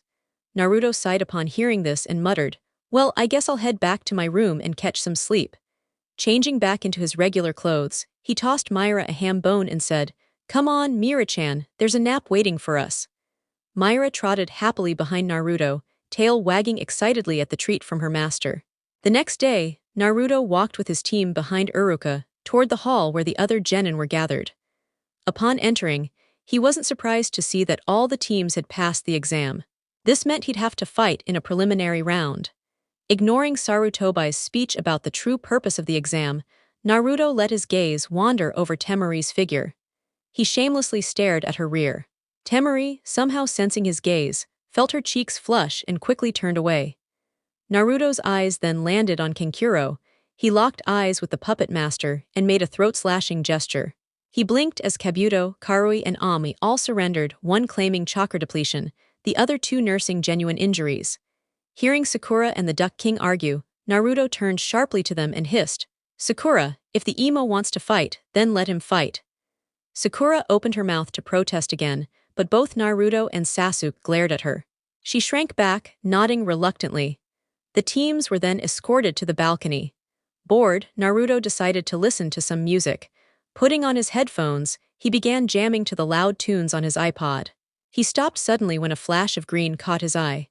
Looking up, he sighed upon seeing Gaara and Lee locked in combat. He said, "Gaara, you are not allowed to kill or permanently injure Lee. Win without ruining his shinobi career." "Understood." Gaara blocked one of Lee's kicks and replied, "Understood, Naruto-sama." Naruto, satisfied Gaara was on board, tapped into his demonic chakra and said, "Shukaku, you are not to interfere in this match. If you do, I will remove you from Gaara and seal you in an adult toy, restricting your powers." Gaara gulped and said, "Mother says she understands and will not disappoint you." Naruto nodded and put his headphones back in. About 30 minutes later, Ino nudged him. He blinked and looked up at the screen. Frowning, he saw his next opponent was Link Namikaze. Removing his headphones, he handed them to Ino and walked down to the arena floor. He glared at his former elder brother, taking in his features. Link was tall, 6 feet exactly. His long blonde hair was mostly hidden beneath a black cap. His eyes were cold and dark blue, not overly muscular but toned. He wore a black shirt, half-buttoned to reveal his bare chest, with dark gray pants rolled at the cuffs above thick black leather boots. A short sword rested on his back. Hayate, standing between the two boys, knew this wouldn't end well for Link. He asked, "Are both fighters ready?" Naruto unsheathed Jinx and said, "I am." Link raised his own blade in front of him and said, "Ready?" Hayate shouted, "Begin."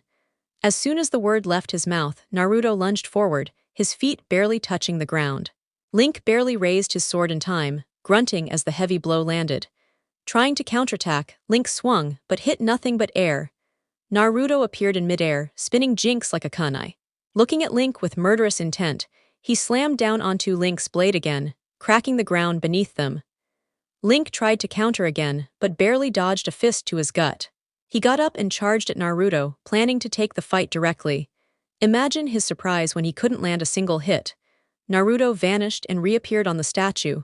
Smiling, he said, "Today's your death day, fool. Jinx is thirsty for your blood and ready to tear into you." Revealing sharp, pointed teeth, he added, "I'm happy to give it to her." Lifting Jinx high, he declared, "Death, the endless fate, the black string that binds all living things. Anger, the untamed beast's fury, the root of all murder. Revenge, the desire to kill those who betrayed you, the most petty emotion. Kill what most mortals do at least once, the primal instinct in action. Nothingness, the void inside the human soul. Enigma, the unknown lurking in the dark. Sacred, what you hold most dear. Sacrifice, the willingness to die for a cause, I call upon you. Unleash your power on the mortal world. Fear her, Jinx. Everyone gasped as a monstrous screech echoed, and the lights went out. When they came back on, everyone paled at the sight of Naruto clad in armor, resembling a bipedal fox with 9 flowing bony tails. In his right hand was the massive scythe from the forest, its blade shrouded in a thick mist of darkness. Raising the scythe, Naruto said, "Yeah, today you die, and neither your precious mother nor father can save you." Ichi-ha-ha-ha-ha. He finished with a chilling laugh. He then lunged, and Link barely blocked with his sword but screamed in pain as 3 deep slashes appeared on his back. Naruto pressed the attack relentlessly. Link blocked each strike but was wounded more and more, some cuts deep and bleeding. He could feel his sword wearing down. Jumping back, Link pulled out a familiar kunai, recognized by many watching. Snorting, he said, "I'll defeat you and bring you back to the family." Hearing this and spotting the kunai, Naruto tapped into Giratina's powers. Feeling space distort around him, he said, "Nice dream, but I'm turning you into sushi before you get the chance." Naruto vanished just as Link threw the kunai, shocking everyone. The scythe appeared behind Link, slashing across his back. Screaming in agony, Link dropped to one knee, trying to rise, only to be kicked square in the jaw by a floating foot. This continued for some time. Watching, Anko turned to Kakashi and said, "This is what I meant, I can't sense his chakra at all." Kakashi, sharing an active, said, "I can't track his movements or see him. It's like he isn't even in this dimension anymore." Kurenai approached and asked, "Is this the power of the rebellious princess?" Kakashi nodded, "It can only be her power." Samui, watching from the side, thought, "Ai-sama has angered a god. He moves so fast, even the famed flying thunder god Jutsu can't keep up." Temari, witnessing this, thought, "Oh dear Kami, no way am I joining this invasion with him backing Konoha." Sarutobi worried, "Naruto's trying to kill Link. If I intervene, Naruto might go on a rampage that would make the Nine Tails attack look mild."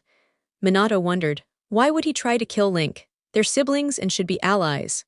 Kushina fretted, "This is bad. Link could die, all because I blindly followed Minato like a foolish fan." Orochimaru licked his lips thinking, "I think I just found a new target for my little seal." Naruto reappeared in front of Link, stabbing both hands into the boy's stomach.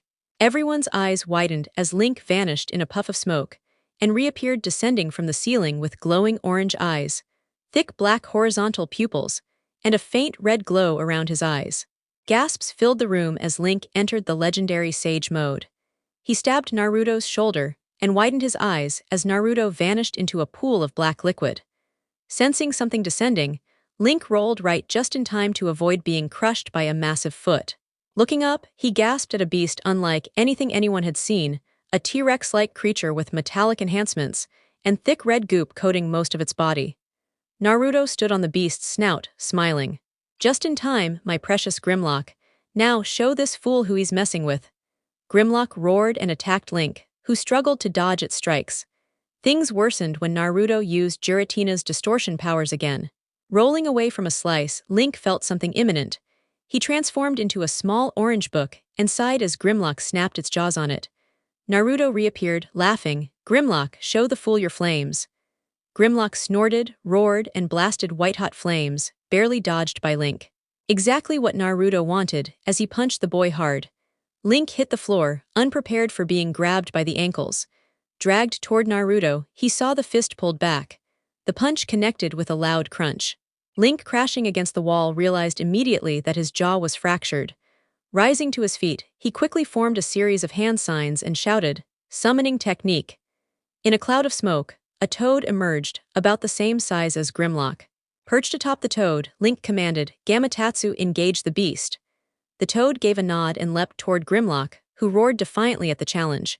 Naruto, vanishing back into the warped dimension, lifted the awakened Jinx and said, "Back to the chaos I go." Everyone else was baffled, wondering how 2 colossal creatures could even fit inside the tower. Anko guessed aloud, "It's because he's warping time and space with his abilities that these massive beasts can be here. Without his powers, we'd have been crushed already." Kakashi, furious over losing his book, growled, "That wretched bastard must be stopped for daring to swap places with my precious Ika." Everyone else broke into a cold sweat hearing that. Kurenai coughed quietly, saying, "I think Anko might be right." Anko smirked. Good, because if no one had agreed, I might have spilled some very personal secrets. Kurenai blinked in surprise, asking, What secrets? Anko motioned her closer and whispered something into Kurenai's ear. Kurenai's cheeks flushed deeply as she asked, How did you find that out? Anko grinned. Naruto's my little brother. I'd be shocked if I hadn't learned anything from him. Turning back to the fight, Kurenai promised Anko she'd never reveal that secret, since it could ruin her and, more importantly, her chances with Naruto. Naruto and Link faced off in a fierce battle of wills, one fighting to kill, the other to survive. Naruto smirked for some unknown reason. Opening his mouth, Link's eyes widened as he felt something building inside Naruto's mouth. He leapt back, gasping as a solid orange beam shot from Naruto's mouth, blasting a large portion of the wall.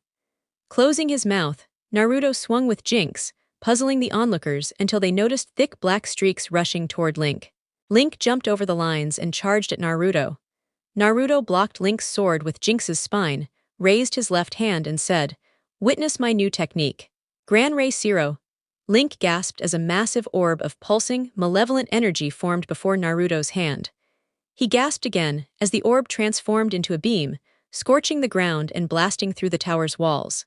A clear path from the tower to the village was visible. Link doubled over in pain as Naruto's punch finally landed. Naruto grabbed Link's head and slammed him into the nearest wall. Appearing again in front of Link, Naruto unleashed a relentless barrage of punches and kicks. Stopping only briefly, he grabbed Link by the throat and hurled him to the room's center. Standing over the struggling Link, Naruto moved his hand. Link's shirt was shredded, revealing thick, oozing wounds across his body. Naruto smiled and sliced off Link's left arm, causing a scream of agony. Then he severed Link's right hand. Laughing as blood splattered everywhere, Naruto said, Yes, scream for me, foolish ninja. Bleed as I slowly finish you off. He continued chopping away at Link's body. Soon, Link was soaked in his own blood, missing both arms and riddled with deadly wounds across his torso. Naruto, coated in Link's blood, seemed unfazed. Grabbing Link's sword, Naruto stabbed it into Link's right eye. Pulling it out swiftly, he smiled at the gaping socket. He then sliced the eye into pieces and cut off one ear. Naruto burned the ear with white flames from his mouth. Shaking his head, he said, I'm bored now. Time to end this. With a horrified crowd watching, Naruto grabbed Link's head and with a single pull tore the head and spine out. Blood sprayed everywhere, and the tired toad vanished in a puff of smoke. Naruto turned to Grimlock, saying, Go, my pet. Inform Kamini and Tsubasa of your true nature. With a roar, Grimlock vanished in a flash of golden light. Naruto allowed Jinx to return to her human form, then faced Hayate, who looked a bit pale. Hayate swallowed nervously and said, Winner, OTSUTSUKI Naruto. Naruto heard this and casually returned to his spot, ignoring Hayate's call for cleanup. On the balcony, Naruto blinked, noticing the stars in Zabuza's eyes and the thumbs up from Kakashi and Anko. Shrugging, he leaned against the wall and resumed listening to his music. He paid no mind to the other matches, lost in his own world. Suddenly, he found himself standing among the winners. Looking down at the paper in his hand, he saw the number 3. Smiling, he heard he was paired against Kankuro in the first round. Turning to the makeup-wearing boy, he made a throat-slitting gesture, causing Kankuro to pale. They were then told they had a month to train. Unbothered, Naruto waited until everyone was dismissed, then headed home. Back in his apartment, he walked into his bedroom and blinked to see Tsubasa napping on his bed. He woke her, blinking as she said, Finally, you're back from that silly test. Naruto sweat dropped and asked, Why are you here? Tsubasa smiled. To train you, of course, silly. Amaterasu and Susanoo promised to help too. Naruto asked, What exactly will you train me in? Tsubasa grinned evilly, Everything, including your divine forms. Naruto paled and asked, Where will the training be? Tsubasa smiled, Training ground 23. You'll train every day except weekends. Naruto nodded but blinked when she pulled him onto his bed and cuddled up like a plushie, saying, Good, now let's sleep. His eyebrow twitched, already knowing this would be troublesome. The next day was Saturday, so Naruto decided to relax. Sitting in his comfy chair in just black shorts, he heard a knock at the door. Sighing, he stood and opened it. To his surprise, Kurenai stood there. He glanced her over twice and asked, How can I help you, Kurenai-sensei? She turned her head to hide a blush and asked, Would you like to go out with me tonight?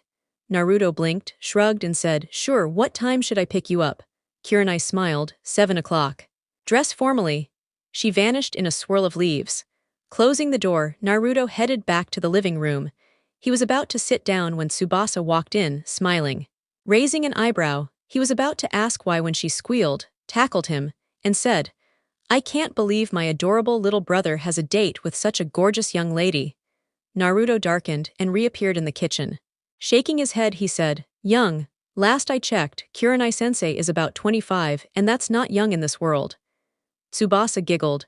"Of course you think that, you're only 13 and haven't lived for centuries. To me she's young."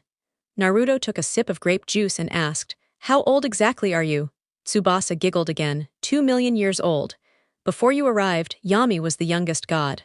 Now you're the young one, probably why Yami's celebrating being an elder sibling." She grabbed Naruto's hand and dragged him to his bedroom closet. Opening the doors, she said, "Let's help you pick something worthy of your godly status." Naruto was about to refuse when Kami and 2 women he guessed were Susanoo and Amaterasu appeared. Kami smiled. "Don't argue, little brother, you need help with your fashion sense." Naruto's sweat dropped, thinking, this won't end well. At 7, Kurenai nervously waited for Naruto's knock at her apartment. Sure enough, a soft knock came. Taking a deep breath, she opened the door and gasped. There stood Naruto, dressed in an elegant kimono. His long platinum hair was tied in a topknot with a golden pin at the front. The black kimono was decorated with red veins and ruined buildings. On the collar was a detailed design of a simple C. She wasn't sure what he wore underneath, but thought he looked stunning.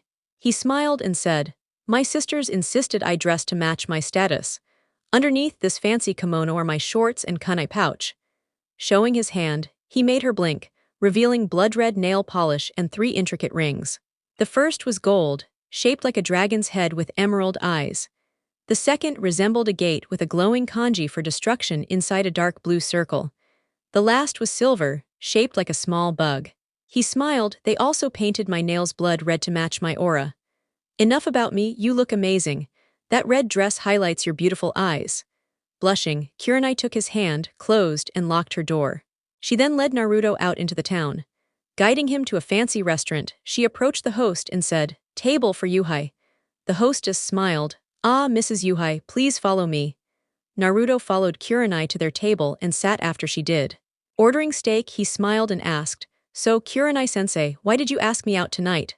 Blushing, she said, "I wanted to know the real you, not the bloodthirsty monster everyone fears."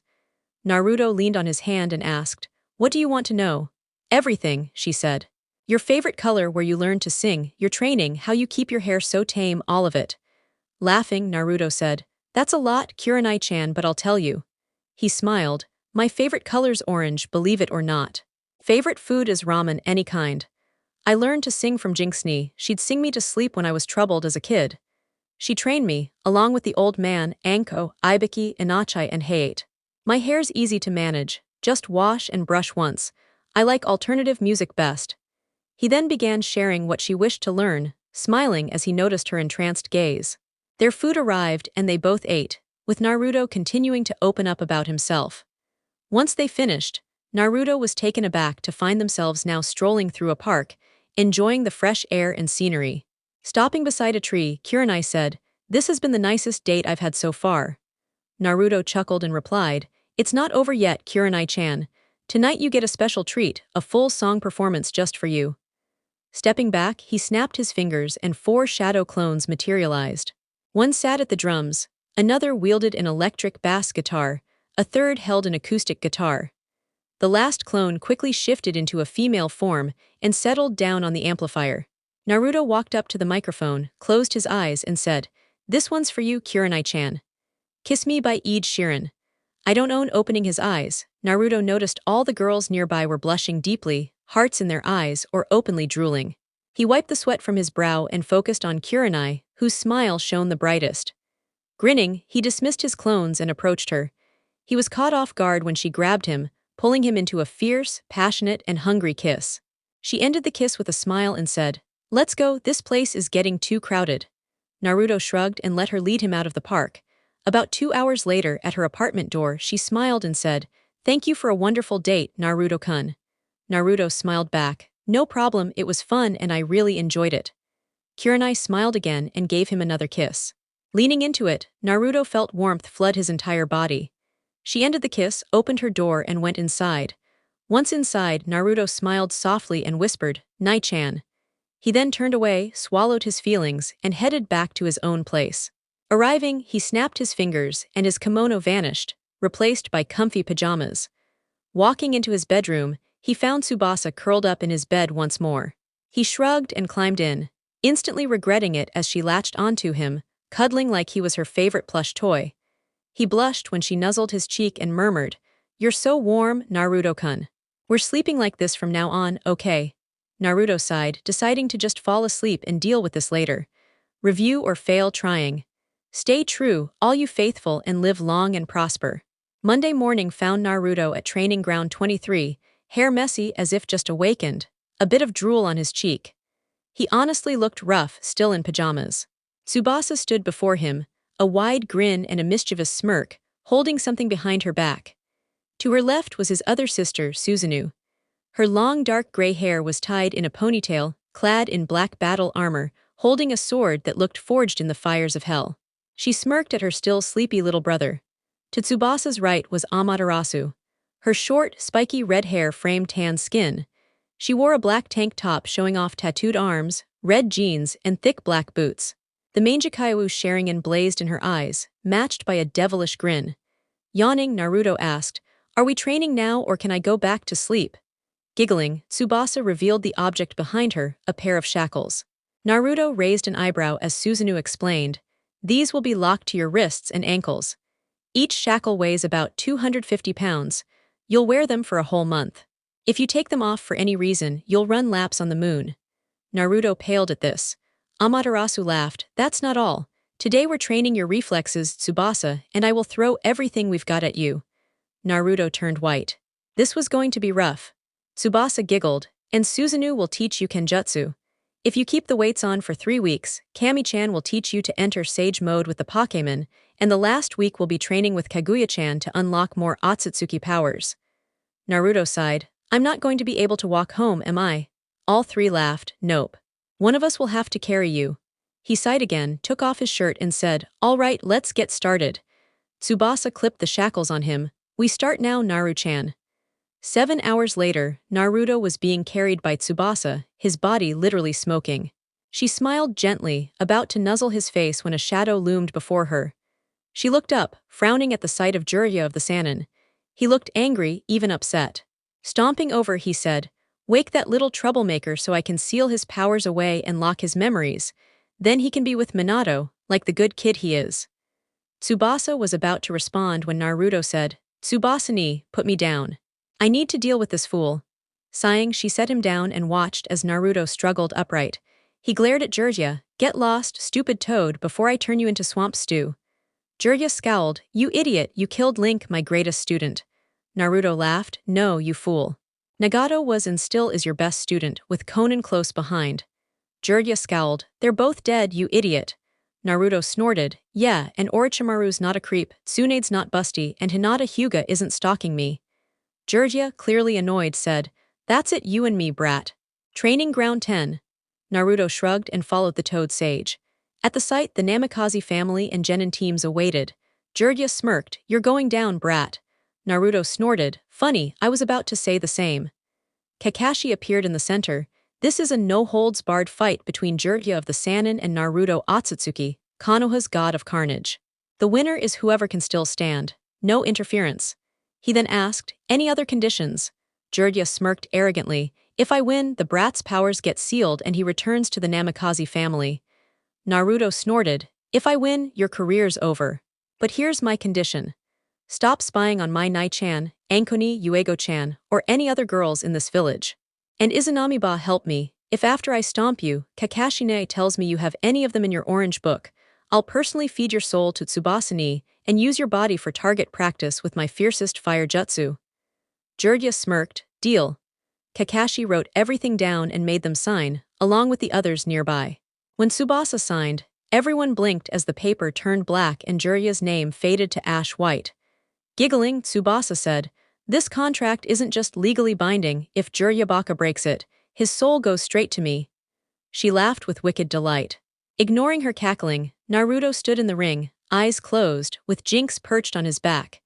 He still wore the shackles but wasn't worried, planning to use Zekrom's power or maybe Kyoger's. If he felt like it, he might even go Primal Kyoger or Mega Lucario on the fool. Opening his eyes, he revealed the Kyosugan now with 9 Tamo and 4 rings. He tapped into Zekrom's power, feeling lightning crackle off his body and hearing thunder roar far away. Kakashi signaled the start. Jiraiya, arrogant as ever, charged at Naruto, sure his Sannin rank guaranteed victory. He was wrong. With a thunderclap, Naruto vanished. Jiraiya was thrown across the training ground, sparks flying from his body. Naruto reappeared inches from where he'd been, cloaked in fierce black electricity thick as a baby's arm. The grass burned and the earth beneath him blackened. Electricity surged so fiercely through him that every hair stood on end, his body glowing with power. Jiraiya stood up, scowling. He charged again, this time with a Rasengan ready, shocked as Naruto rushed him with Kakashi's lightning blade, amplified tenfold. The lightning carved grooves into the ground. Jiraiya launched a clone, which immediately fried on contact with the electric blade. He charged, slamming his Rasengan into Naruto's stomach, thinking he'd won. His eyes widened as Naruto melted into a shiny red goo. Naruto reappeared back at his starting spot, hair shadowing his face, lightning crackling still around him. He slowly lifted his head and tapped into Primal Kyoger's power. Suddenly, a heavy downpour drenched not just Konoha, but the entire elemental nations. Even AIM was flooded with more rain than ever, and everyone trembled in fear. Naruto's eyes shifted from the deep purple hue of his Kyosugan to an almost pure snow white.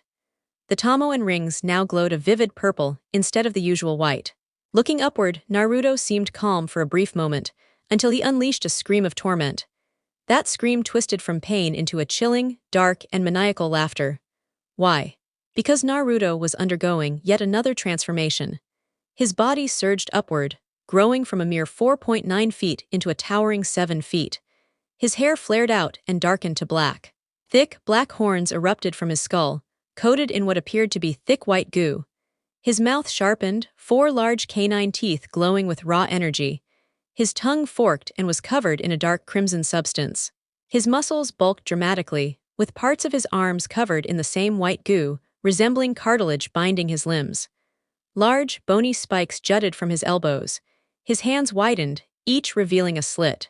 From the right hand, a glowing blue orb marked with the alpha symbol emerged, the arm turning dark blue with alpha runes pulsing along it. The left hand held a dark stone crackling with electricity, the arm turning pitch black and decorated with lightning-like patterns. His chest expanded, a slit forming in its center.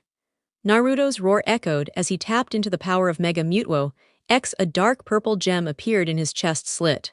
His upper body darkened to purple, strange symbols manifesting across his skin. From his back sprouted 6 massive pairs of wings. The first pair was a deep blue, saturated with white goo and resembling flowing water. The second pair was pitch black, sparking with lightning and heavily coated with the white substance. The last pair was dark purple, the goo stretched taut across the wings like a protective shell. His lower body matched the power of his upper half but was just as terrifying. His feet arched and grew thick white claws. A long, spiked tail extended, its tip shaped like a spear. Naruto roared again as the goo spread over him, tentacles sprouting from his body, each bearing his symbol within a slit. Black tears streamed from his eyes, trailing down his face. The final transformation occurred when a slit appeared across his forehead. It opened to reveal something that stunned Tsubasa, Kami, Amaterasu, Yami, Susanoo, Tsukiyomi, Izanami, and Izanagi, all watching intently. Inside the slit, glaring at Jiraiya with pure hatred, was a fully evolved, matured Kyosugan, dark red with 36 snow-white Tamo and 6 white rings. Naruto roared once more, causing the ground to tremble. He fixed all 3 of his eyes on Jiraiya, who was visibly terrified. Tsubasa was the only one who noticed Jinx had disappeared. She scanned the area and her eyes widened when she spotted Jinx in human form, a 5-year-old girl, standing behind Naruto, equally wide-eyed. Tsubasa teleported over, grabbed Jinx, and moved away from the battle. "How in the 9 rings of hell are you not inside your sword? And why are you a child again?" Jinx looked up at her. "Tsubasa-sama, that form isn't just any divine state. That's Naruto's true god of destruction form. Honestly, he's more powerful right now than me and all the other Biju combined. Hearing this, Tsubasa's jaw nearly hit the floor. Everyone else was stunned, even Kushina and Minato, who stared in disbelief. Kabuto, spying nearby, was also taken aback. Naruto began to laugh, a laugh that sent chills down many spines, stirring fear in some and lust in others. Clenching a fist, Naruto said, "Now this is power. On one side we have the full might of Zekrom, the Pokemon version of Big Sister Susanoo. On the other the primal reverted Kyogre, the sea's Titaness. Then there's the full force of a mega-evolved Mutuo combined with the full strength of my beloved mother's Kyosugan." Smiling as lightning struck a tree near Jiraiya, he chuckled, "Tsubasa ni, take note. I now possess a god of carnage form, a pseudo-god of technology form, and a god of destruction form." Tsubasa pulled out a scroll and began recording details about the first two forms. Suddenly, Naruto vanished. Everyone watched in shock as Jiraiya was hurled through several trees. Naruto reappeared behind him, grabbed his arm, and flung him headfirst into the sky. In a flash of black lightning, Naruto struck Jiraiya's back with his left hand, causing the man to choke on his own blood. Jiraiya crashed to the ground but didn't get a moment's rest. Naruto kicked him in the shoulder, sending him flying into more trees. Appearing before him again, Naruto clotheslined Jiraiya, making his body lag behind his head and neck. With Jiraiya's chin pressed against his elbow, Naruto smirked and began spinning rapidly, blurring into a streak of colors. Stopping suddenly, he sent Jiraiya soaring toward a nearby river. Hovering over him, Naruto prepared to strike his fist into Jiraiya's stomach, but the man turned to smoke. Jiraiya reappeared on the opposite side of the river, panting and clutching his right shoulder, knowing his arm was useless. Quickly forming hand signs, he summoned the chief toad. Naruto grinned when he saw the toad. Turning to Anko, he said, "Remember the question you asked me, Anko-ni? You're about to get a first-hand look at one of my bigger summons." With the necessary signs, he swiped a canine tooth with his finger, slammed it to the ground, and roared, summoning JUTSU. A massive cloud of smoke, larger than Gamabuta, erupted. A piercing screech followed, and everyone rooting for Jiraiya in Konoha felt dread. The creature Naruto summoned would make Gamabuta seem like a tiny guppy. As the smoke cleared, Tsubasa cursed loudly. Naruto was now flying alongside an origin form Giratina, who circled him protectively. Switching out the Mega Mutuo X power for Giratina, a black orb appeared in his chest slit, and golden pincers grew on his face. All 6 wings bore red spurs on their tips. Giratina leaned forward, asking, "Who dares call me? I am the queen of the other dimension." Naruto flew close, gently placing his right hand on her face. "It was I who summoned you, my beautiful queen of the other dimension." Tilting her head, Giratina asked, "Who are you, mortal, and why do I feel drawn to you?" Smiling, Naruto said, "My lovely queen, I am OTSUTSUKI Naruto, the 9th member of the Eternal Council of Gods. I'm the youngest son of OTSUTSUKI Kaguya, the mother of the sage of 6 paths and the first to wield chakra. I am the god of carnage, the god of technology, and the god of destruction. I have summoned all 719 Pokémon, including you, my rebellious queen. Your mother Kamiheim blessed me with the power to wield yours." Giratina nuzzled his hand. "You are the one our mother spoke of, the newest god destined to lead us to a new home. I am honored to be your first legendary summon, my emperor of the other dimension." Naruto smiled, ignoring the stunned expressions all around. Even Jinx looked shocked. Gamabuta, overhearing, growled, "No way." Kami-sama warned the summon realm about fighting the new god and her little brother. "Jiraiya, I'm not about to be lunch for one of those hellhounds Otsutsuki-sama summons." Shaking Jiraiya off, Gamabuta approached Naruto, planting his dagger in the ground and dropping to one knee. "Lord Otsutsuki, I, Gamabuta, chief of the Toad summons, swear loyalty to you. No Toad clan member will ever fight you, your family, or your summoners. Call on us whenever you need, we will come." Naruto grinned. "I accept your loyalty, Gamabuta. Now be gone, I have a pervert to finish." Gamabuta vanished in a puff of smoke, leaving Jiraiya cursing. Landing lightly, Naruto smirked. "What will you do now, Iro-sanin?" Jiraiya sneered, forming a larger version of the Rasengan.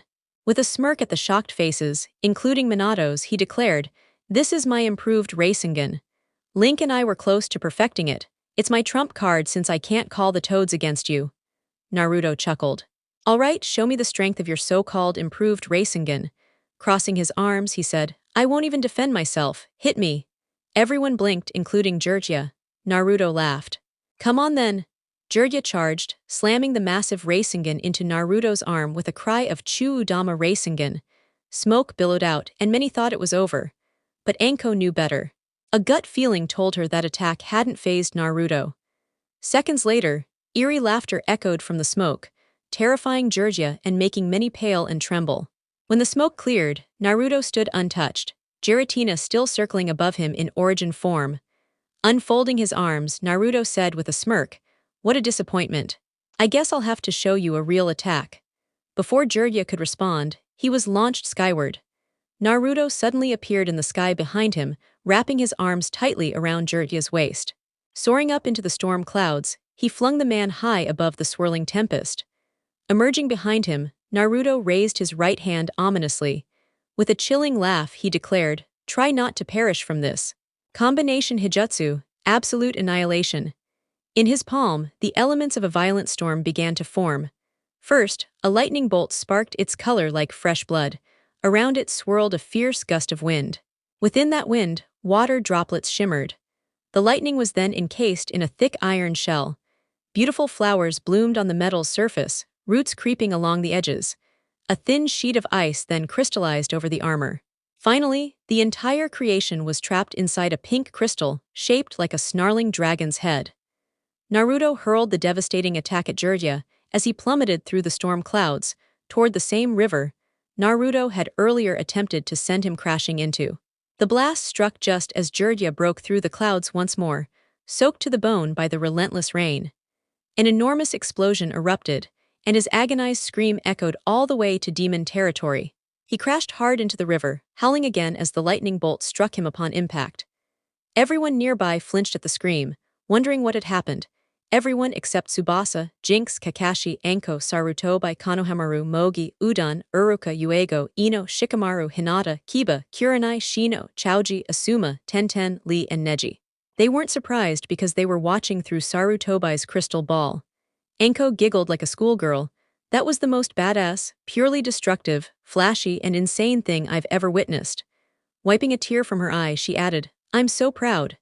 Kakashi shook his head. "Feels like just yesterday I was teaching him how to walk and talk.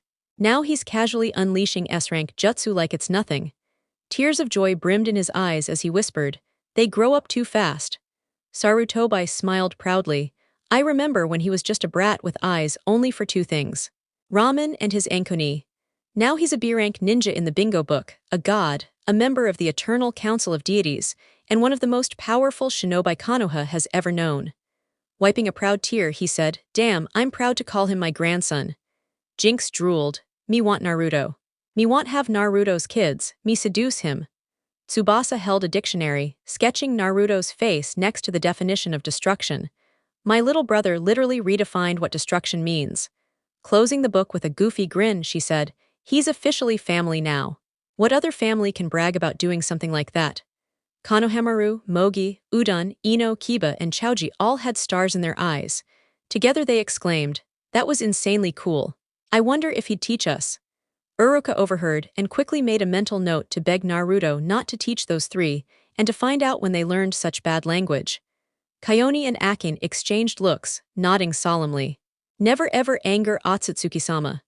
Naruko pushed some red strands behind her ear. "Stupid Irosanin, I'm probably gonna have to patch him up now.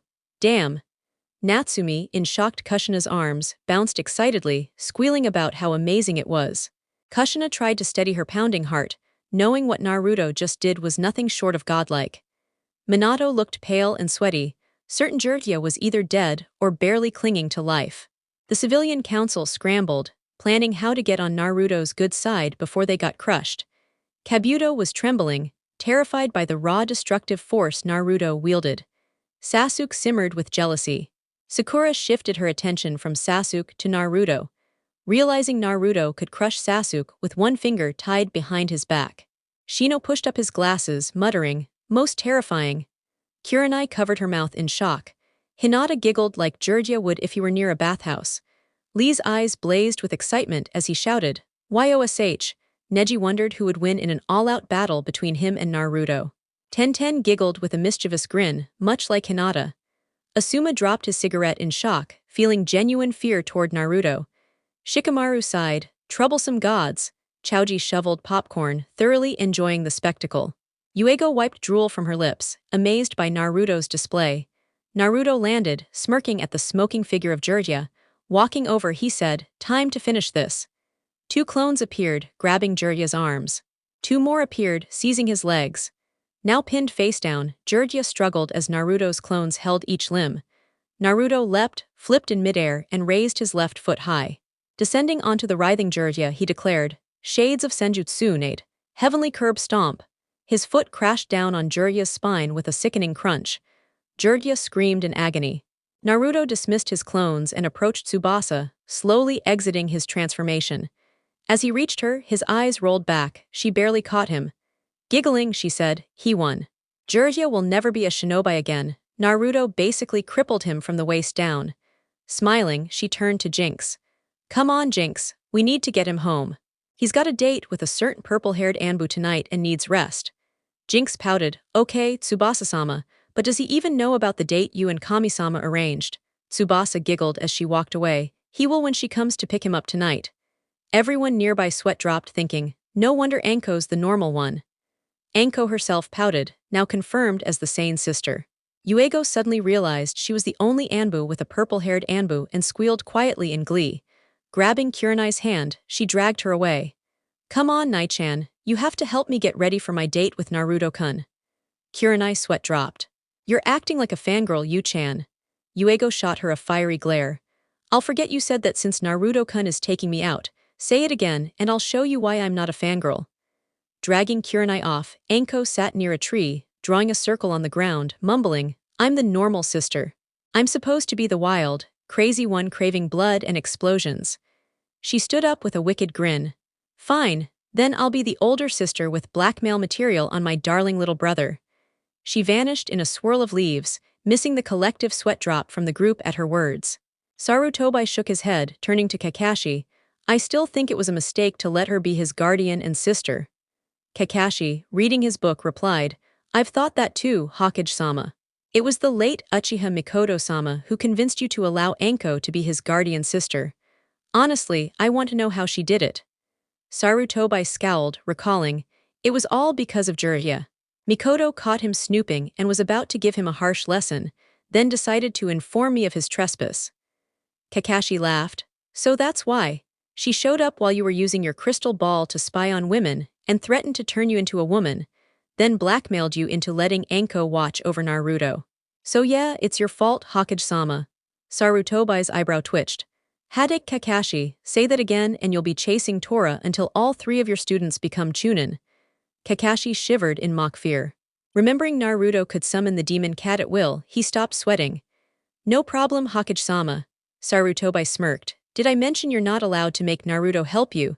Kakashi pleaded. "Please don't, honorable Hokage-sama. I promise I'll be good." Sarutobi cackled with evil delight. That night, Naruto was dressed once again in a regal kimono, this one golden, embroidered with a crumbling city in purple. His hair was tied in a topknot with two purple pins. Around his neck hung the necklace given by Kami, rings adorned his fingers. A thin line of black eyeliner framed his eyes, paired with golden orb earrings. Yawning, Naruto glared at his two sisters watching a movie on the TV he'd just created. He was about to yawn again when a knock came at his door. He got up, opened it, and blushed seeing Yuego in a purple spaghetti-strap dress. Her hair was the usual purple, with light makeup enhancing her features. She wore fang-shaped earrings and purple high heels. Altogether, she looked stunning. Smiling, she said, "Well, are you ready for our date?" Naruto smiled, closing the door behind her. "Ready as I'll ever be." Yuego took his arm and led him to one of the village's fanciest restaurants. Introducing herself, she walked in with Naruto and smiled when he pulled out her chair. Once she sat, he took his seat across from her. Once they placed their order, the two began chatting, and soon Naruto was grinning as Yuego laughed at a joke he had just shared. Yuego, enjoying her meal, wondered aloud what they should do next. She blinked in surprise when she noticed Tsubasa approaching, holding a sign that read, "Take a stroll through the village, ending at the Hokage monument." Smiling, she decided to follow the suggestion. After Naruto finished his steak, she took his arm and led him on a walk through the village, the moonlight softly illuminating their path. Naruto found himself enjoying the peaceful walk, even considering serenading Yuego with a song. When they arrived at the monument, he smiled, this being his favorite spot. He sat down and returned Yuego's smile as she settled beside him. "So, what made you pick this place to take me after that wonderful meal?" he asked. Leaning on his arm, Yuego replied, "I wanted somewhere with a stunning view, and this spot has the best vantage point." Naruto was about to agree when his senses suddenly screamed an alert. He rose and scanned the area, spreading his chakra through the village and beyond. His eyes widened as he detected 3 chakra signatures approaching the village, followed by about 20 more hostile ones in pursuit. Standing tall, he discarded the kimono and summoned Jinx in her scythe form. Teleporting toward the chakra's source, he sensed Yuego teleporting to the Hokage office to alert them. His eyes nearly popped out spotting Uchiha Mikoto, supported by a forest girl from the Sound Village and a red-haired girl with piercing eyes and black glasses. Behind them stood numerous Sound Ninja. Naruto materialized before the girls and asked, "What are you doing with Mikotoheim, and why are those scum chasing you?" Kin, panting, answered, "We found her trapped in one of Orochimaru's bases and rescued her." The redhead wiped drool from her chin and said, "Those scum you mentioned are after us because we freed her. Also, 2 cloaked figures with red clouds are right behind us."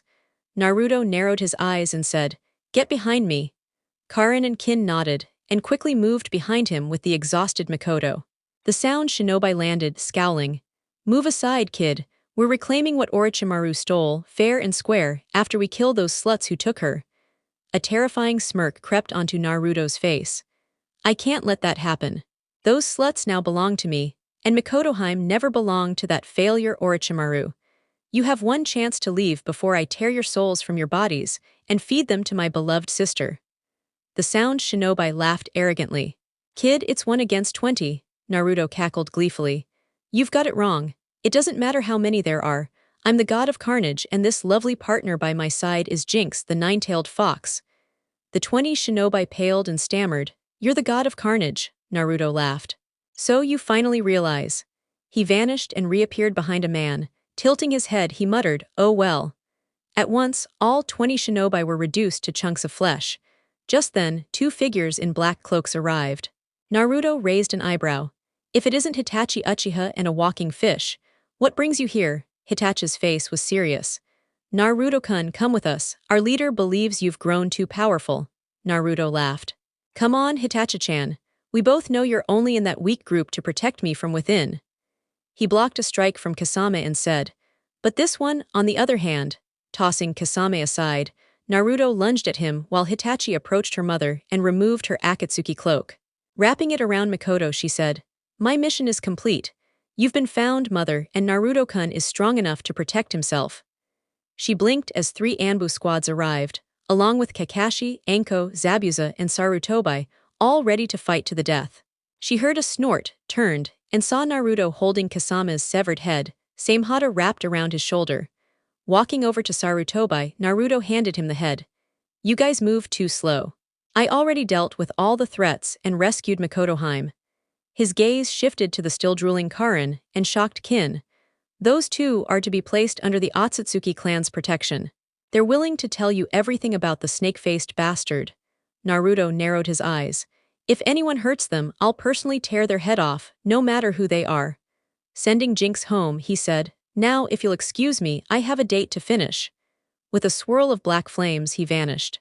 Back at the monument, he sat down as Yuego appeared at his side.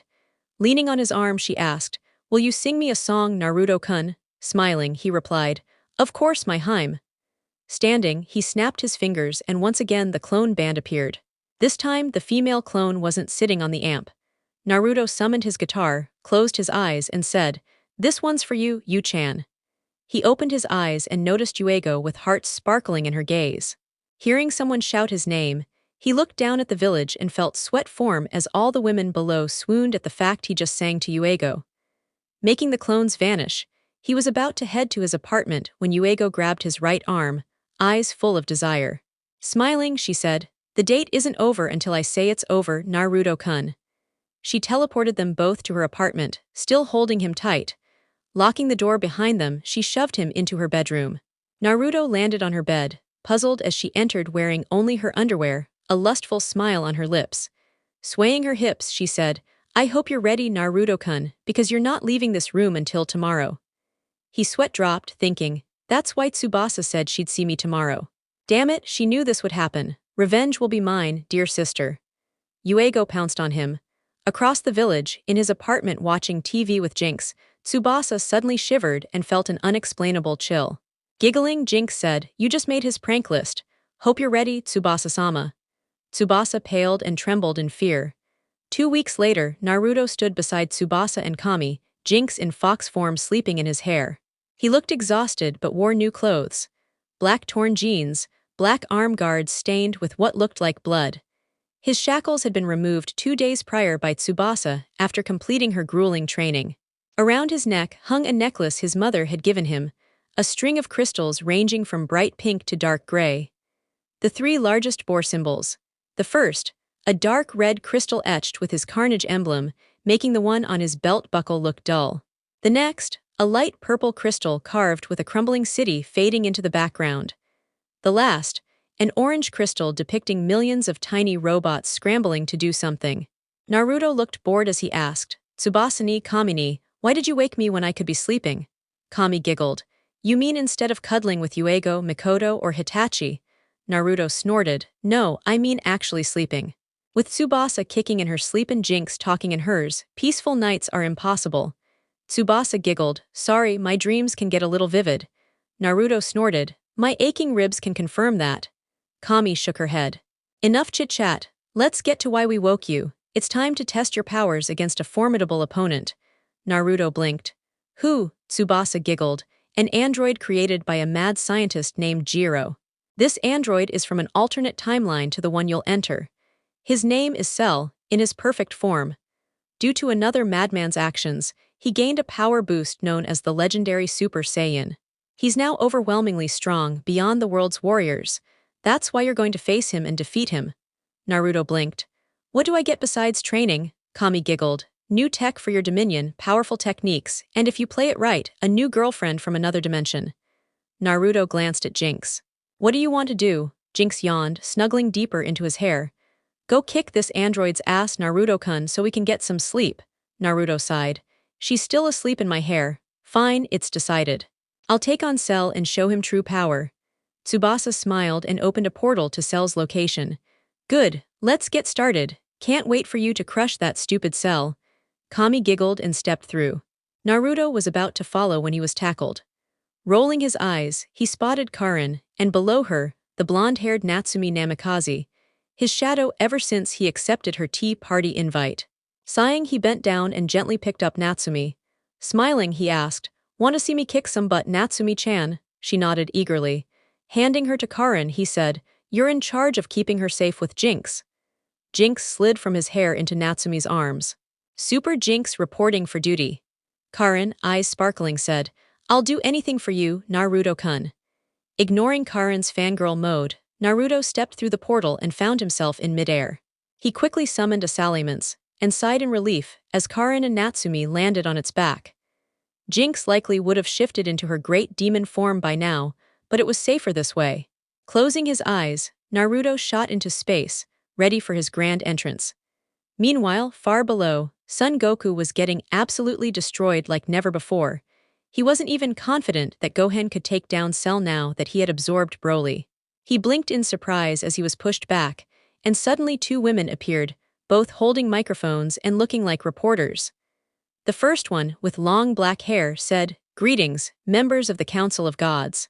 This is the stunning Tsubasa reporting live from the 7th dimension, at the scene of the Cell Games. Son Goku has just realized that Cell is far too powerful for him or any of the Z-fighters." Kami, adjusting her glasses, added, "Don't fret, Goku.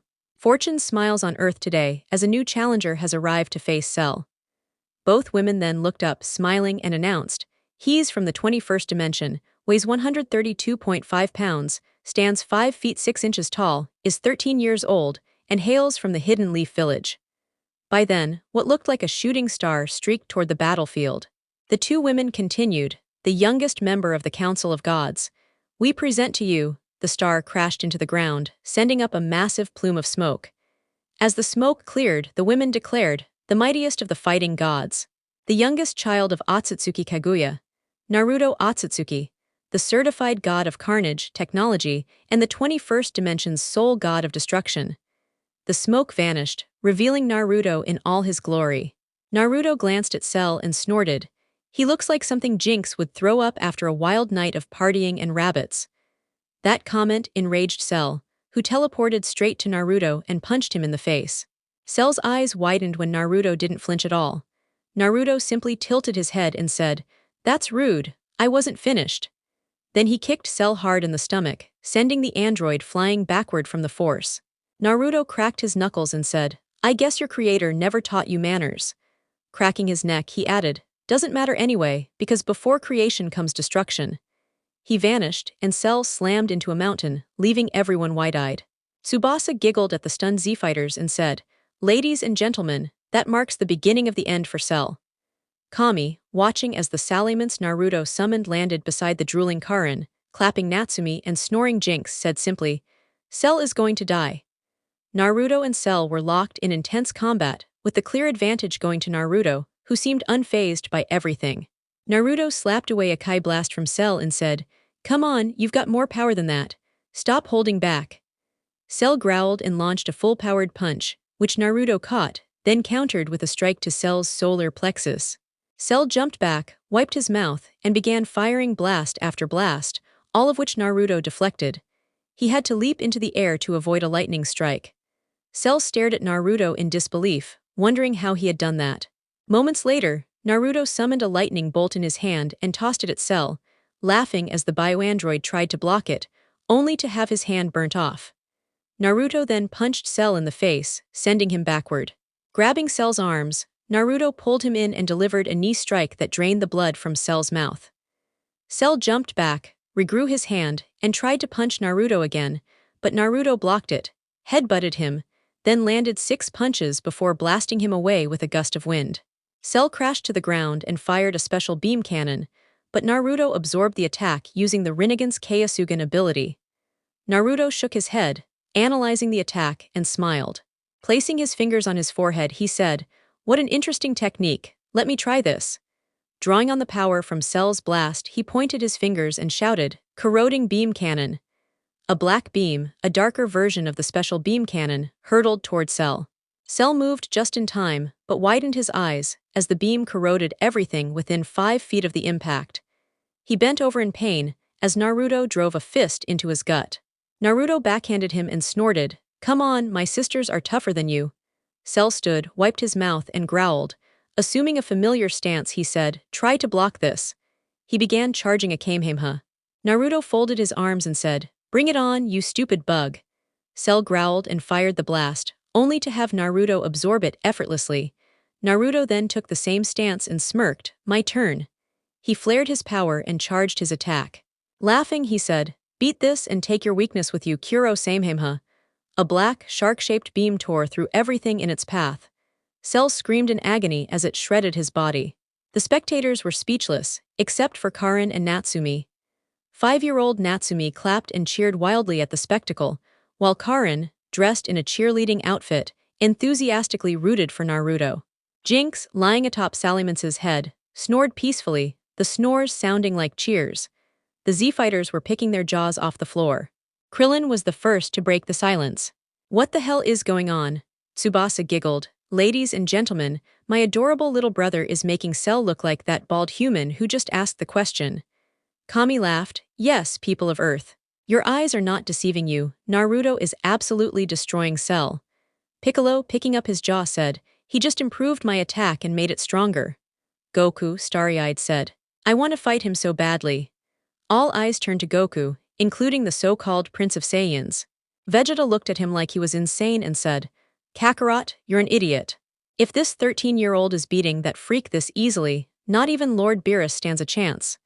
Goku pouted, "But Vegeta, it would be awesome to test my skills against him." Everyone's sweat dropped and Trunks said, "Mom was right, Goku really has no clue what out of your league means." Gohan facepalmed, "Dad, just stop."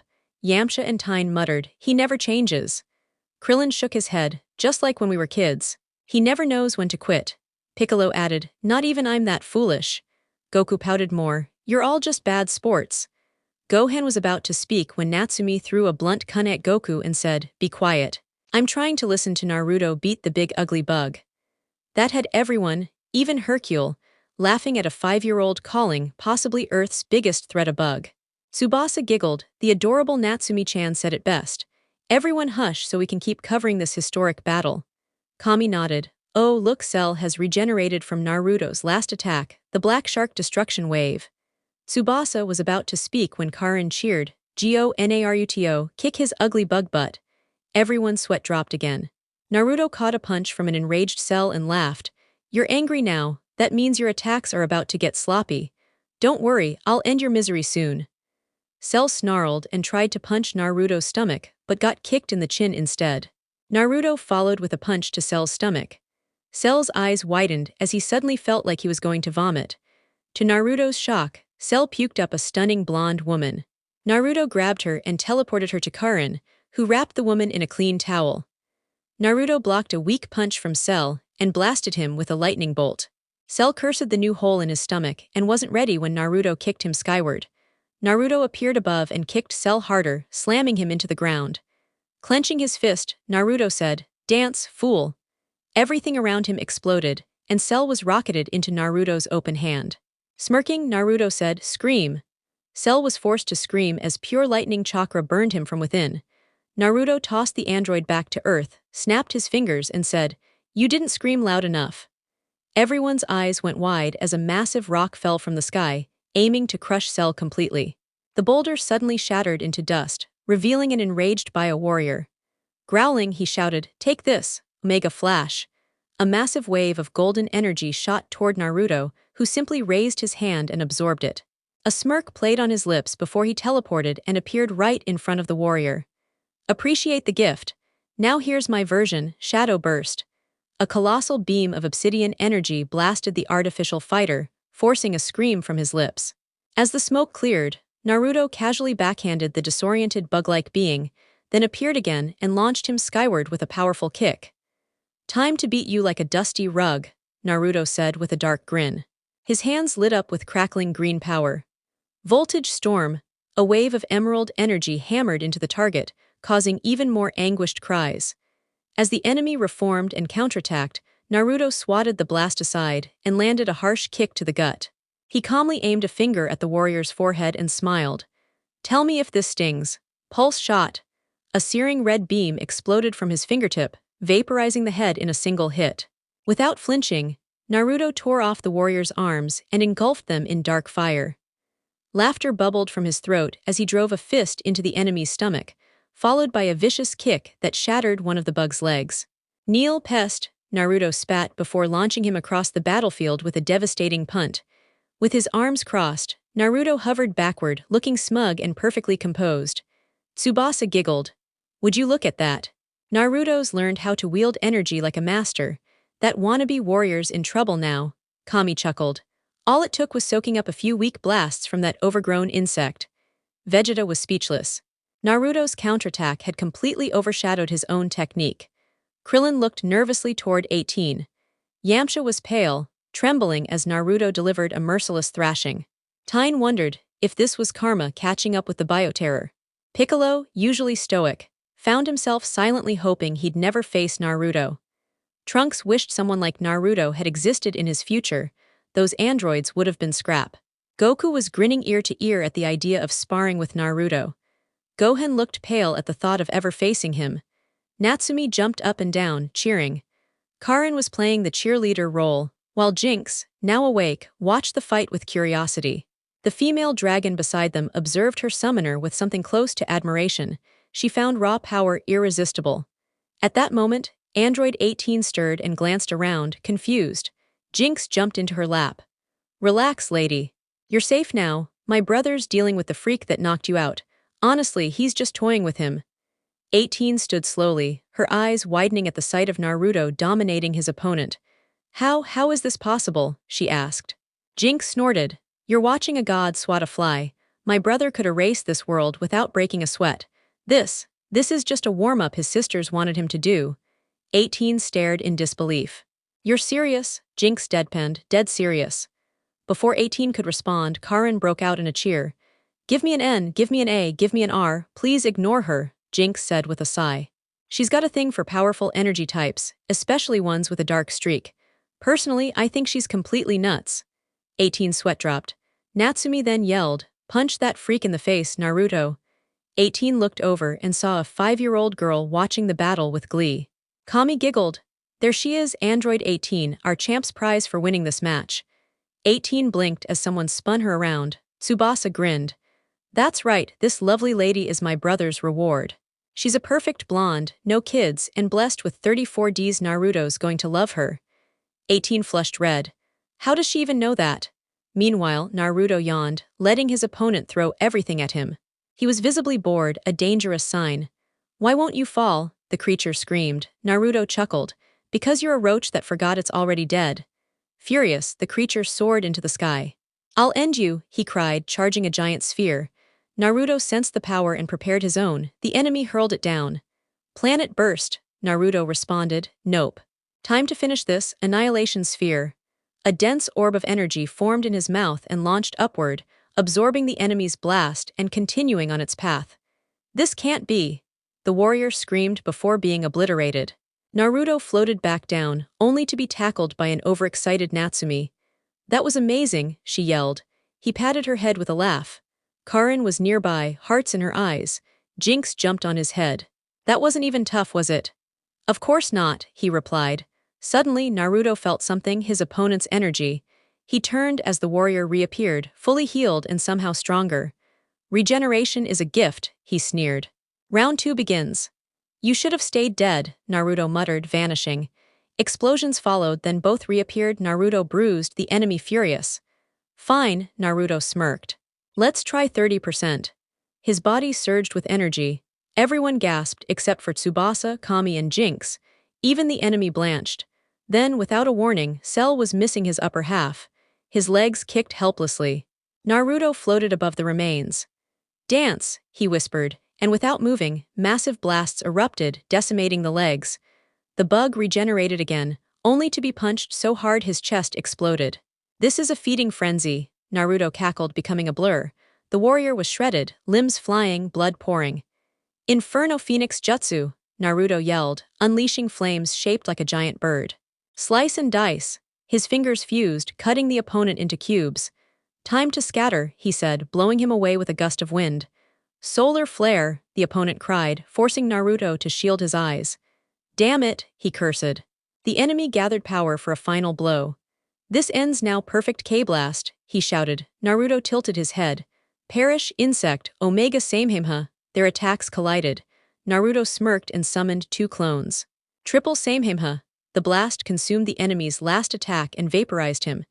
His final word was, "NOOO, gone." Naruto scanned the area, then sighed in relief. He's finally gone. He was immediately tackled by Karin and Natsumi. I'm tired, he muttered. And my eyes still sting from that trick. Tsubasa walked up. You know you still have a date tonight with Yuego-chan, right? Naruto twitched.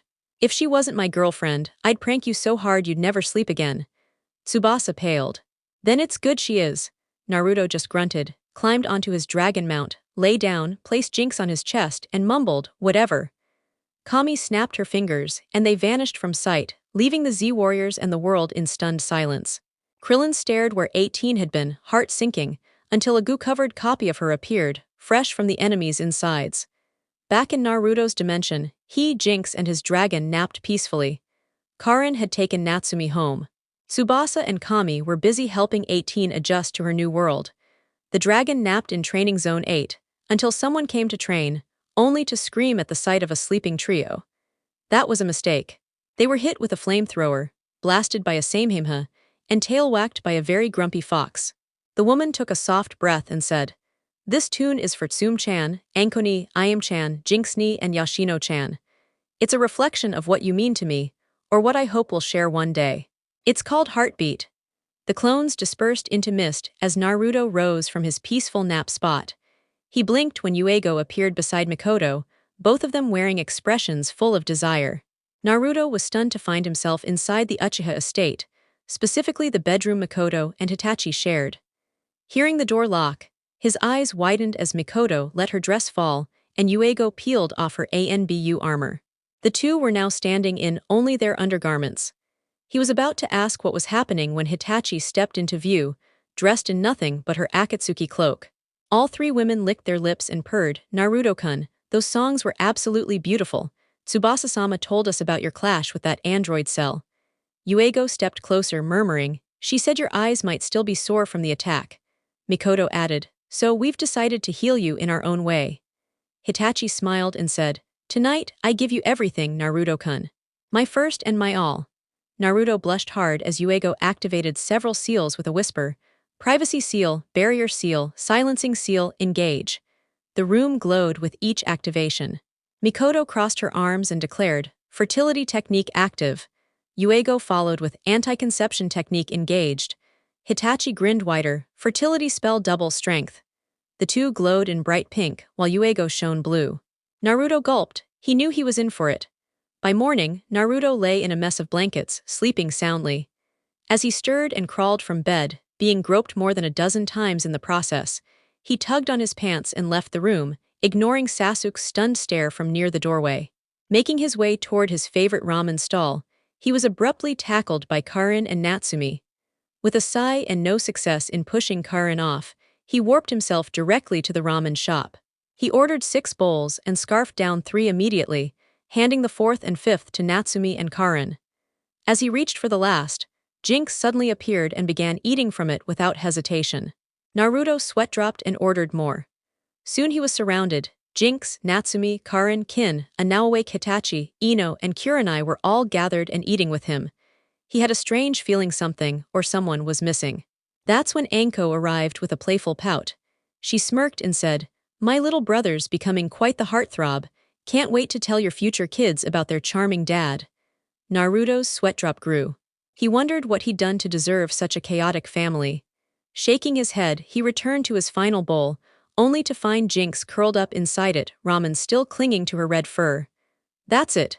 I'm going back to bed," he muttered. Resting his head on the counter, he was soon snoring. He didn't even notice when Jinx climbed atop his head and declared, "Yep, this is definitely the comfiest nest I've ever found." She too drifted off to sleep, the rest of the group sharing a collective sweat drop. The following day, Naruto and the remaining contestants stood on the battlefield, awaiting the start of the final round. Naruto looked drained. Drool clung to the side of his mouth. Ignoring Genma's announcements, he levitated lazily into the competitor's box and prepared to nap only to be tackled by Natsumi again. He groaned and tried to pry her off but failed, settling for watching Sasuke handle his opponent. Rolling his eyes at the display, he sent Natsumi back to her mother and floated down to face Kankuro, who was grinning like a fool. "Why do you look so smug, walking corpse?" Naruto asked. Kankuro snorted. "Because Lady Chiyo and my father gave me something to match your level." Naruto raised a brow. "Oh, and what's that?" Kankuro held up a vial of purple serum and laughed. "This contains concentrated blood from the Kaguya clan, some of your DNA, and tissue from Hashirama and Madara." Naruto blinked. "That wouldn't work unless you had one of those seals Orochimaru loves slapping on people." Grinning, Kankuro pulled his shirt down, revealing the cursed heaven seal. Naruto groaned, "Ugh, Petamaru's given out another one of his sketchy tattoos." Then, turning, he casually said, "Hey, Anko, tilt your head for a moment." Anko did so, then froze wide-eyed as Naruto began chanting. "I call upon my name OTSUTSUKI, I am the storm. I summon my title, Warden of Technology, Lord of Destruction, Avatar of Carnage. I call forth Tsubasa, Queen of the Fallen, Herald of the Black March. I invoke Jinx, my blade and shield, my indomitable guardian. I call to Giratina, Rebel Queen of the Shattered Void." The ground trembled as his power surged. Everyone stared in awe, especially Anko, as her cursed mark pulsed. Floating upward, Naruto released a cloud of nanomachines from his body. The silver swarm spun around him as he started glowing. Tsubasa, watching from above, smiled. "He's activating his divine form. The shape he'll take before the council. A form future civilizations will worship, the shape etched into the world's memory forever." As if to confirm her words, the land quaked and thunder cracked above. A drop of blood fell from the sky. Jinx sniffed the air and looked up, shocked. More blood began to pour down. Gaara's voice boomed, dark and ominous. Rejoice, for our God blesses us with his sacrifice. He then whispered, the blood of the Forsaken. Victims of the cursed seal, offerings in Orochimaru's name. Even Orochimaru paled, that much blood could drown half the world. He's transforming, Natsumi whispered. All eyes turned to Naruto. His platinum hair lost its wildness. The whisker marks on his cheeks became glowing runes. Blood coated his form, wings sprouted from his back, soaked and massive. Red and white slime, flecked with nanotech, covered his hands. A tail emerged, morphing into a reaper's scythe. 2 more sets of wings tore forth, followed by 4 additional wings. His hair grew long, trailing down his spine. Landing softly, Naruto raised his hand toward Anko and declared in a voice like thunder, I invoke my name, OTSUTSUKI Naruto. With this power, I purify OTSUTSUKI Mitarashi Anko of the corruption inflicted by Orochimaru.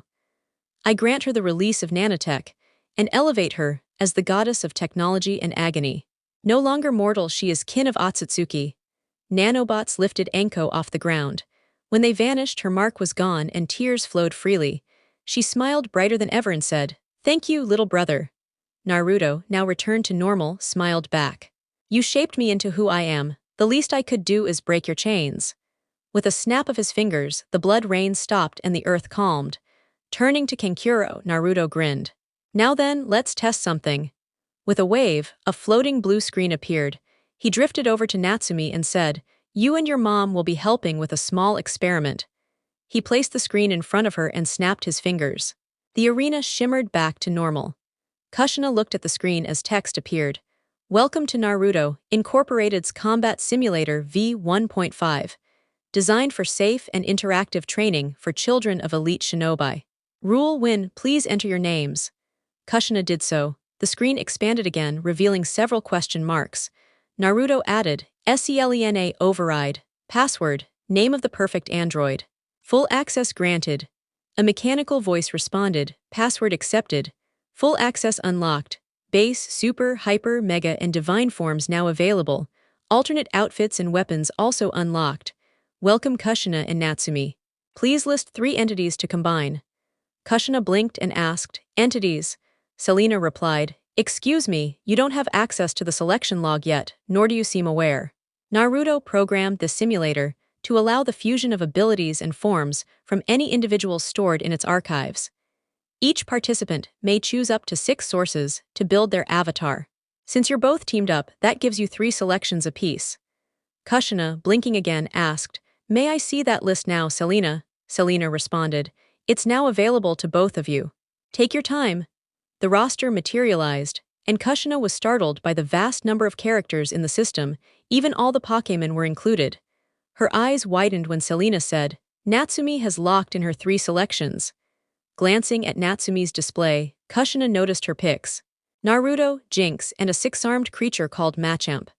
Shaking her head, she turned back to her own list and selected Naruto, someone named Gogeta, and a being called Giratina.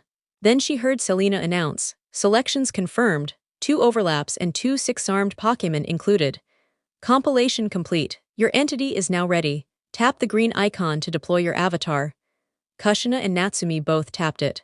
Kushina blinked, suddenly finding herself descending rapidly through clouds. Her eyes widened as the arena rushed toward her. Upon impact, she felt the ground quake. Peeking past her screen, she gasped as a massive creature made the Kyuubi look like a pet cat. Standing tall was a gray, hulking humanoid with 6 muscular arms, a large human-like face, golden pincers and horns. It had Naruto's eye abilities, and 9 bladed tails swayed behind it. She stepped back, realizing this was the fusion she'd helped create. Natsumi giggled and clapped. Awesome, Naruto chuckled. Allow me to introduce Kankuro of the Sand Menma, the merged avatar of Natsumi and Kushina. His core comes from me, his 6 arms are derived from my Machamp and my moody queen Giratina, the 9 tails from Jinx, and the scythe feature is my personal touch. Seeing Kankuro's reaction, Naruto laughed harder. Buddy, you just brought a butter knife to a missile strike. He turned to the girls. You may begin.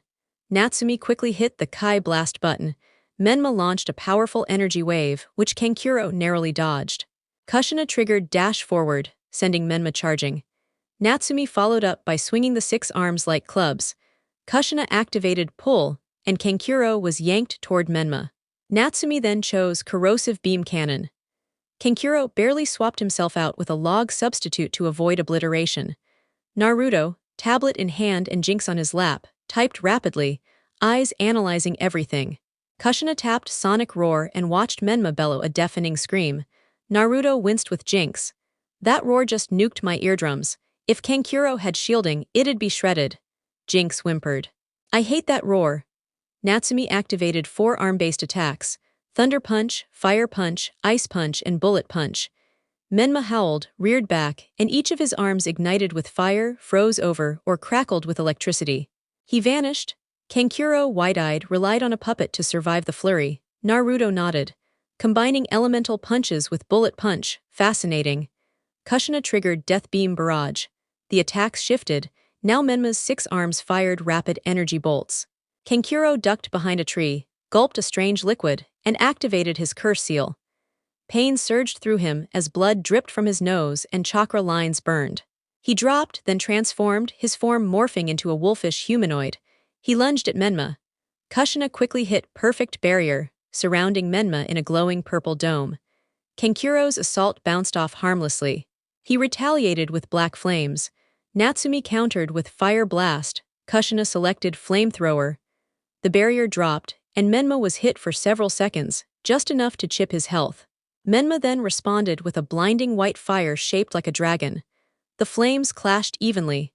Offended, Kushina activated Sacred Fire, enveloping Menma in holy flames and doubling his output. Kankuro whimpered and retreated. Menma appeared before him, fist glowing. Kankuro tried to block but screamed in agony. That's what you get, Natsumi taunted, having activated Mega Punch. Kushina followed with Gatling Gun, Atomic Buster, and Giga Cannon. 2 arms charged and cupped energy, while the last spun rapidly. Kankuro dodged just in time. Growling, he summoned bone projectiles from his back and spun like a cyclone, crashing into Menma and dropping his health sharply. Kushina looked worried until Naruto said, "That was strong. Kushina, you can switch Menma into healing mode, but he'll be vulnerable while regenerating."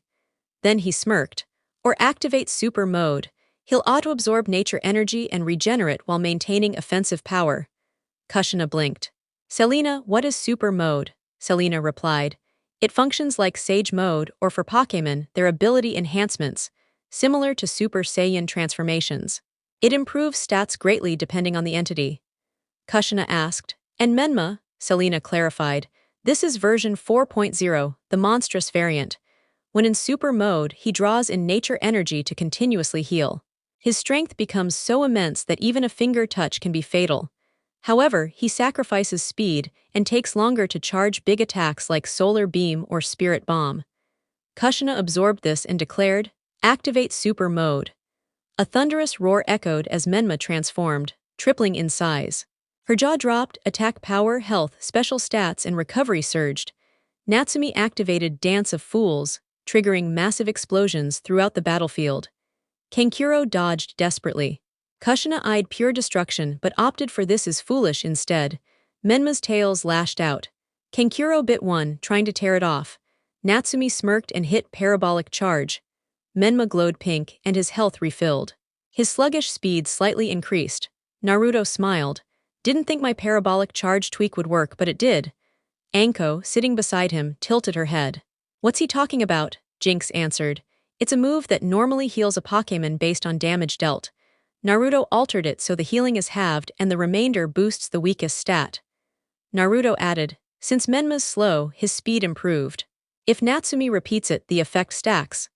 Others looked confused, while Anko admired the strategy. Kankuro, realizing this, disengaged and barely dodged a punch. He covered himself in bone armor and spun again.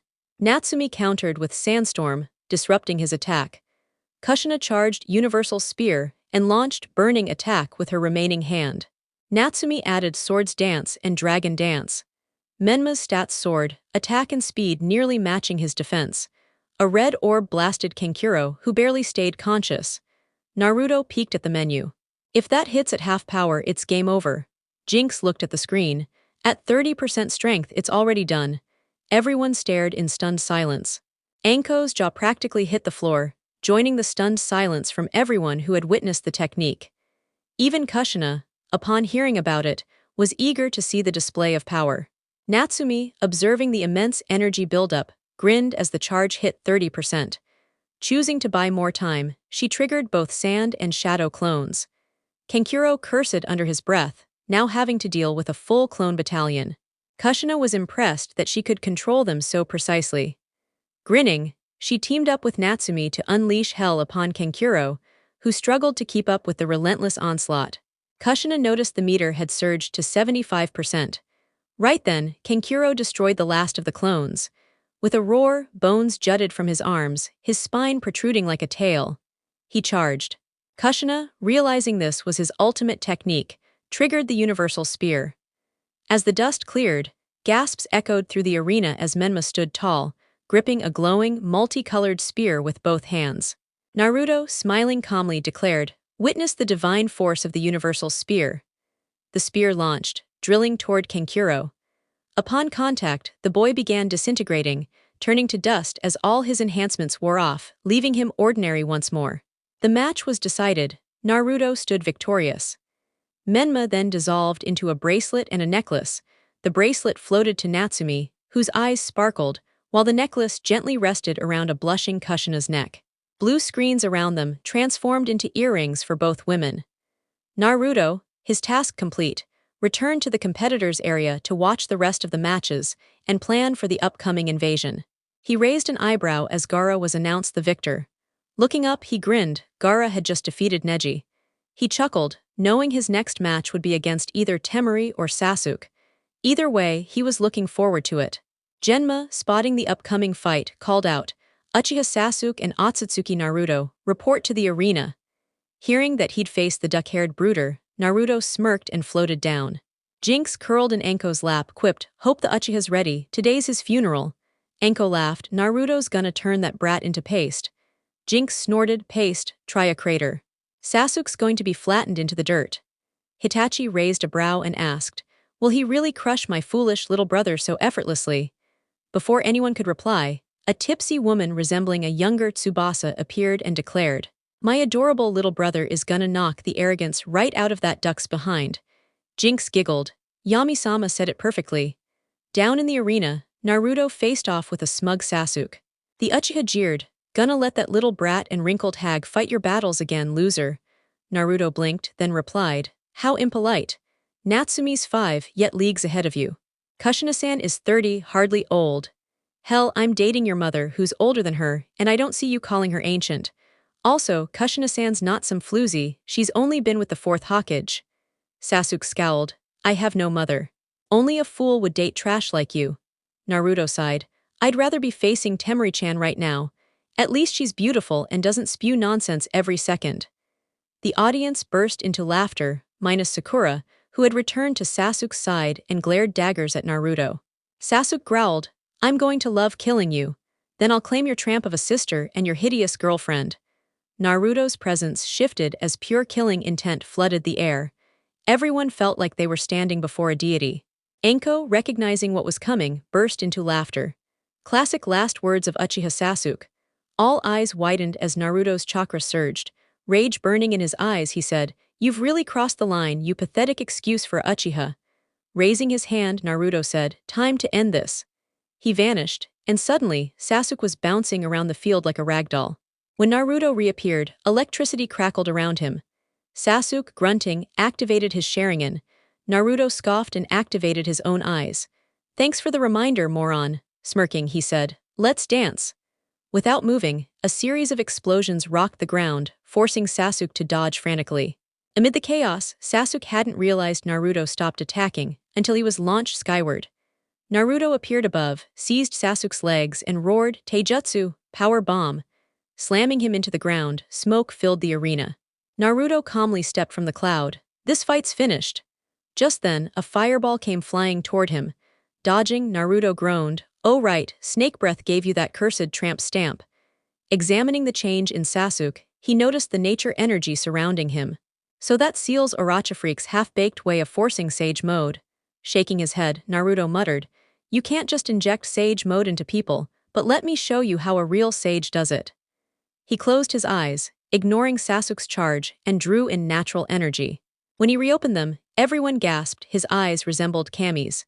His hair turned snow-white, golden markings formed on his shoulders.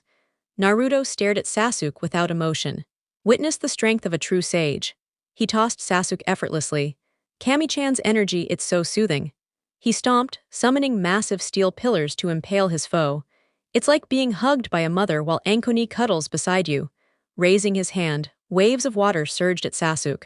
It's like kissing Yugo-chan, dancing with Mikoto-hime, stargazing with Hitachi-chan, and holding Juratina-hime's hand, all in one. Electricity rained down as he lifted his other hand. Sasuke tried to rush him, only to be smashed by an earthen wall. Naruto exhaled a pink mist.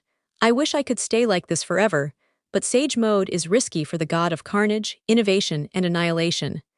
Summoning a blade, he said, no matter. This ends now. The sword began glowing. Jinx, now in Natsume's lap, shouted, oh crap, he's gonna use Judgment Slash. Natsumi blinked. What's that? Jinx purred. Kami-sama's ultimate technique. Holding the sword out, Naruto declared, Senjutsu. Judgment Slash. He vanished, and the entire Leaf Village trembled under the shockwave. As the dust cleared, Naruto stood calmly while Sasuke lay armless and barely breathing. Whistles and horrified gasps filled the air. Then a shrill scream forced everyone to cover their ears. All eyes rolled as Sakura shrieked, trying to reach her broken Sasuke-kun. Naruto turned to Sarutobi, silently begging for permission to erase the pink menace. Sarutobi sighed and shook his head. Naruto pouted in defeat. The following bout saw Gaara face some forgettable opponent, and Naruto couldn't help but look forward to fighting Temari next. He just wished Karin would stop glomping him every time she got close. Not that he minded her affection, but he needed space. Sighing, he closed his eyes to rest. Temari, watching Naruto, wondered if she'd follow him when the time came, or stick to her father's orders. Gaara, climbing the stairs, had no doubts. He'd obey his master's will and eliminate anyone Naruto commanded. Back in the stands, Sakura was still glaring daggers at Naruto. Kayone and Akin struggled to calm their racing hearts. He was powerful and undeniably attractive. Kayone whispered, Otsutsuki-sama is our destined one. Akin blushed. I can't wait to tell him we're ready to bear his children. Yugo, standing near Anko, asked, think he'll let me sign the Pokemon contract? Anko giggled as her nanobots morphed into serpents. I need to ask too, now that I'm officially an Otsutsuki. Naruto, eyes filled with desire, murmured, he's my fate. I'll claim my place in his harem. Jiraiya, stuck in a wheelchair, deeply regretted ever challenging Naruto. Now he'd never be a ninja again. Minato silently prayed Naruto would spare him, though he sensed death was close. Kushina was doing her best not to get turned on by Naruto, thinking she wasn't old. Asuma glared. Naruto had stolen Kurenai. She now giggled with Hitachi and Mikoto, discussing their recent dates with Naruto-kun. Kin reclined, glad to be free of Orochimaru, happily calling herself Naruto's girl, not as bold as Karin but still enamored. Ino had to be restrained by Shikamaru to prevent her from copying Karin's behavior. Shikamaru sighed, questioning why life had to be this troublesome. Meanwhile, Orochimaru stared coldly. Naruto opened his eyes just as his match with Temari was announced. He calmly blinked to the arena floor, offering her a charming grin. Temari flushed pink as he approached, gently taking her hand and placing a kiss on it. With a confident gaze, he said, Dearest Temari-chan, your brilliance rivals the rising sun, your beauty like a moonlit sky at midnight. Without hesitation, he began trailing kisses along her arm, ignoring the deepening blush on her face. Your skin is the purest porcelain, your eyes shimmer like snowfall under a rainbow's arch. Drawing her closer by the waist, he whispered at her neck, a form sculpted to perfection, hips made for legacy. Meeting her gaze, he added, Come away with me, Temari-chan. Let's journey the world, just us forevermore. Temari blinked, breath caught. But what about our families? He leaned in, voice low. They needn't know, it will be only us until the heavens call us home. She closed her eyes, lips parting as she leaned in. Their mouths were just about to meet when a hum. Naruto turned to see the embarrassed match official cough. Is there a problem, sir? He asked politely. The proctor, flustered, replied, Yes. You can stop trying to seduce your opponent. Naruto sighed dramatically. Forgive me, but her lips, they sing to me, her legs cry out in longing. With a devilish grin that made half the women in the stands swoon, he added, I simply can't resist her magnetic presence. He dipped Temari back, whispering, that tempting voice, those sinful promises, that spine-shivering energy. He leaned in again, coughed and scowled. Turning to the proctor, he growled, "You're really being a buzzkill. I'm just trying to kiss my gorgeous rival in public and maybe cop a feel, but you keep interrupting." Naruto stepped closer, eyes narrowing. "You've had your game wrecked before, haven't you? I can tell, so back off and let me work." The proctor glared. "Of course I've been blocked before, by you, you brat. I was this close to finally sleeping with my girlfriend, then she heard you sing. Now she's in your damn fan club and I'm alone." Naruto raised a brow. "That's not on me. Maybe if you had swept her off her feet, it'd have gone differently." The proctor huffed. "I did. I almost died getting her that contraband candy from Iwa." Naruto blinked. "Karin-chan loves Iwa sweets, I've brought her tons." He then paused. "Oh yeah, I need to visit Kuretsuchi soon, before she blabs to that fossil Tsuchikage that I took her flower." A collective gasp echoed. Kakashi wiped away a tear. "Ata boy, Naruto spreading love across the nations." Naruto rolled his eyes. "Only 2 cherries, Kakashi-sensei," Anko chuckled. "Incorrect." Naruto turned. "What do you mean?" "Yugo, Kin-chan." "Karin-chan, Hana-chan, I aim, ring any bells?" Naruto blinked. 7 I've deflowered 7 girls," Anko giggled again. "Oh sweetie, I forgot Kurenai, Ino, Tenten, Serena, Tsubasa and Jinx." Naruto's jaw dropped. 13 I took 13 virginities," Kakashi sobbed proudly. "He's going to earn a title." Jiraiya wept from his wheelchair. "The Virgin Vanquisher," Kakashi beamed. "That's my boy," Anko laughed. "And he's not done, Temari's next." Then the Namikaze twins, maybe even the goddess herself, the redhead spy, Naruko and Yami-san. Vein pulsing, Naruto snapped. "Stop leaking my plans, Anko," Anko shrugged. "Blame the nanites. They know everything and keep making me talk." Naruto sighed. "Us, nosier than Amaterasu and unlike her, can't be bribed." He turned to Temari and offered a reassuring smile. "Don't worry, Temari-chan. It'll all make sense when the invasion begins. You should probably help us, or else." Just then, white feathers floated down from above. A deafening blast shook the stadium as Gaara appeared beside Naruto, cloaked in priestly robes. Temari gasped. Naruto looked skyward, smiling as a droplet of blood hit his cheek. "Go wild, Gaara, wipe out every enemy except Temari," Gaara bowed. "As you will, my lord." "Mother thirsts for blood, and so do I." With a swirl of sand, Gaara vanished. Naruto ducked an incoming strike, sidestepping a sound ninja, who was instantly shredded by a wind slash. Grinning at Temari, Naruto said, "Welcome to the Church of Carnage. Bathe in blood today, Temari-chan, because tomorrow," he licked his lips, "you'll be screaming my name loud enough to wake the heavens." He hurled a bolt of lightning behind him, smiling at the pained screech from an ambusher. Temari blushed deep crimson, a nosebleed trailing as she imagined his promise. She jumped back as puppet limbs lunged for her. Glancing up, she saw Chiyo glaring. "Stupid girl. You should be defending your village." Temari stood her ground. "I fight for my brothers, one caged by a beast, the other turned into your puppet." Her eyes burned. "And today, you'll pay for taking my mother from me," Chiyo scoffed. "Your mother was trash, she got what she deserved." Temari screamed and charged. Elsewhere atop the arena, Naruto stood beside Anko and Sarutobi. "It begins," he murmured. Grinning at the snake in the barrier, Naruto taunted, "Pedamaru, you look upset, did I offend?" Orochimaru snarled. "I'd take your body if I could handle that mouth." Naruto laughed. "You wish." "I'm divine," Orochimaru grinned darkly. "Let's test that against legends." Naruto raised a brow. "Don't you dare." 4 coffins rose, marked 1st, 2nd, Uchiha, and Salamander. As they opened, Naruto laughed. "Oh, now this is a party." He looked to Anko. "You get the 2nd, try and strip his soul." To Sarutobi, "Old man, you and Blondie handle Salamander," cracking his knuckles. "I'll deal with Madara and the tree hugger." His eyes lit up with power. "Let's see if gods bleed." Sarutobi dashed to Hanzo. Anko burst toward Tobirama. Naruto turned to face Madara, Hashirama, and Orochimaru, then spotted Shikaku crushing enemies underfoot. He smirked, "I know you've got backup, Pedamaru, so I'll call mine." Forming signs, Naruto slammed his hands down. Summoning, Groudon, Earth's Titan. Gasps echoed as a massive red behemoth emerged with a roar.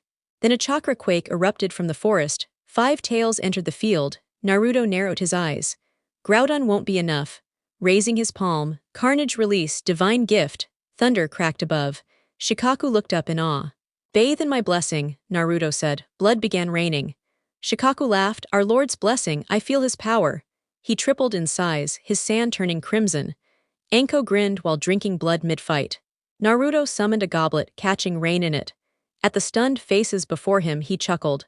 I say some weird stuff when I'm drinking, I move fast. Don't mind my sister, she's insane but she's family. So wanna dance? Teleporting the goblet away, flames exploded around him as a phoenix aura formed. He blitzed Madara, who barely parried. You're strong, boy, Naruto, blazing like a comet, grinned. This is gonna be fun. Leaping into the air as roots and serpents flew up, he spun and ignited. Flame wheel, the firestorm obliterated wood and snake alike. Landing, Naruto flexed. Now dance, you fools. And the battlefield erupted into glorious chaos. Kinmaru, sensing the immense force radiating from Arashi's blade, gave a sharp grin and said, You're full of surprises, kid. Arashi returned the smirk. You've seen nothing yet. His body began to glow as the flames around him, evoking the mythical phoenix, tripled in intensity. With a glint of danger in his eye, he shouted, Blazing surge. Kinmaru swapped places with a wooden log just as it turned to ash. Senzaru lunged at Arashi, aiming a fierce punch. His eyes went wide when his strike passed harmlessly through the boy. Arashi placed a hand on Senzaru and said, Storm element. Speed rift. Senzaru was hurled away, his body struggling to stabilize. Arashi gripped the hilt of Hexblade and grinned as it elongated into a fiery chainsword. Swinging the weapon in an ever-growing arc, he ignited it further, sucking in the wind around them. With a powerful yank, the flames spun into a raging inferno cyclone. Launching himself into the sky, Arashi twisted midair, and to the shock of Oroka and Senzaru, and the delight of Kinmaru, kicked the tornado toward them. Kinmaru raised his war fan and smashed it down, scattering the firestorm. But he wasn't ready for Arashi to appear atop the fan, fist cocked. Arashi landed a direct hit, sword upward, and blurred his hands into a rapid seal formation, forming a triangle with his thumbs and index fingers. Pumping his body with raw energy, he roared, Scorching Sphere. A massive orange orb blasted from the shape. Oroka teleported just in time, cursing as the blast left a charred crater behind. Arashi landed with a laugh. Now that was entertaining. Oroka, narrowing his eyes, silently questioned what exactly this boy was becoming. Outside the energy dome, Temya was barely holding her own against the elder puppeteer Chika, who was clearly playing with her. Temya gasped for breath, ready to curse her luck, until every puppet in Chika's arsenal burst into flames. Turning her head, Temya blinked in disbelief at the sight of Hexblade, now in human form, glaring at Chika. Striding forward, Hexblade said coldly, I despise dolls and meddling relics even more. Chika, frowning, asked, What are you? With a sinister chuckle, Hexblade revealed 9 crimson tails and fox-like ears. Grinning as Chika paled, she declared, I am Hexblade Yoru, though I prefer Lady Hex, Mistress of Ruin. Chika backed away in fear, whispering, Kitsune. Hexblade nodded. Bingo, you withered parasite. Turning to Temya, she added, Now then, how about helping me teach this fossil a proper lesson? Temya blinked, then smirked. You know what? I'm in, Chika gulped, realizing just how bad things had become. Meanwhile, Kashiko and Mikono were tearing through enemy soldiers without pause. Kashiko, slashing down a sound shinobi, muttered, This is idiotic. Mikono snapped a neck cleanly and replied, With blood pouring from the sky, nothing's too stupid anymore. Elsewhere, Shikado, Chuma, and Inami assisted their mentor in striking down every enemy they could find. Takashi, annoyed, had been saddled with guarding Sakura, whom he considered a waste of effort. But Genta had issued a challenge, who could protect their students better, and Takashi wasn't about to lose. Karin and Kin guarded Natsuki, who was baffled about her brothers and Hex's whereabouts. Hitoshi was throwing sharpened snacks that somehow ended lives, while Kiba tore into foes with gleeful madness. Shino, unfazed, commanded vast insect swarms empowered by the blood rain, blood that even drew in leeches, all focused on enemies. Akara and Kiona, daughters of Kashiko, proved their mettle by carving through foes. Narumi guarded civilians with calculated confidence. Tenten unleashed volleys of deadly blades, ignoring the anguished cries of her targets. Juryo, protected by Yugari, regretted ever challenging Arashi to a duel, while Yugari privately enjoyed the blood rain more than she'd admit. Back inside the dome, Anka cackled while using her new nanoweave release and serpent attacks with deadly precision against Tabamaru. To his shock, he couldn't bring her down. Anka relished the rain, feeling victorious and strangely euphoric, rubbing her legs together and biting her lip as crimson coated her. Opening her mouth, she declared, "Nanoweave release." Iron Widow Protocol. Tabamaru's eyes widened as nanobots formed a spider-like armor over her. Anka slipped into the suit, licking her lips. Carnage fusion mode. Crimson alloy shockwave. A tidal wave of blood-coated machines crashed into Tabamaru, tearing at his body and soul. With a wicked smile, Anka aimed both arms at him and yelled, "Nanoweave subclass." Dual ionic barrage. Twin beams of dark violet energy blasted him, leaving behind a cataclysmic explosion that shook the battlefield. Sarumo and Minaka, currently being overwhelmed by Hanzo, felt the shockwave. Sarumo clenched his teeth. "She's lost it," Minaka, dodging a fierce strike, muttered.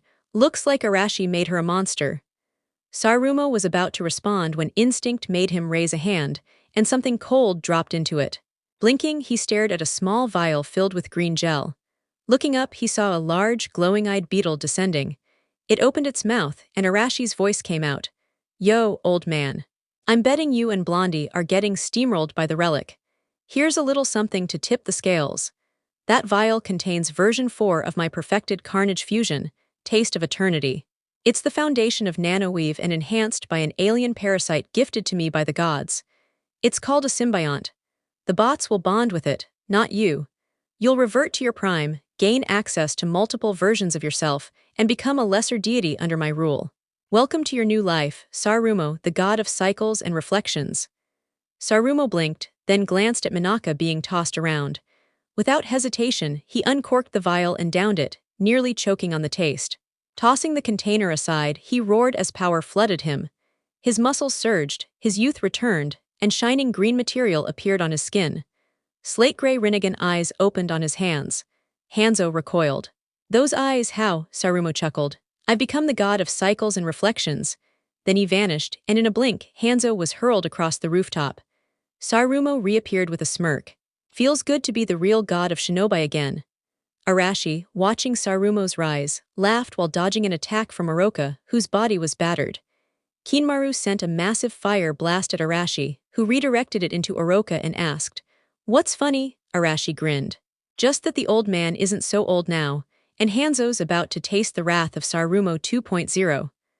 Oroka turned to look, and that mistake was all Arashi needed. He pointed at Oroka and said, "Force collapse." Oroka was smashed by an overwhelming gravitational force, bones cracking. Hashirama attacked again, but Arashi clapped his hands together. Inferno style. Eruption pulse. He exploded in a fiery pillar, disintegrating incoming wood and searing the earth. Kinmaru watched and muttered, "Well now, impressive." Oroka reappeared, furious. "Enough games, runt." He then barked at the force sustaining the dome. "Increase the barrier, it's time to unleash the summons." Naruto tilted his head, watching as the barrier stretched outward. With a sinister chuckle, Orochimaru performed a string of hand signs and summoned forth Manda, the colossal serpent king of his summoning contract. The snake hissed loudly and glared down. "This better be worth my time, Orochimaru. I haven't had a proper offering in ages." With a grin, Orochimaru replied, "The greatest offering stands before you, Manda-sama." As Manda's gaze shifted downward and locked onto Naruto, a smirk crept onto his scaled face. Naruto, unimpressed, muttered, "You must have forgotten that I have allies of my own, Creepmaru."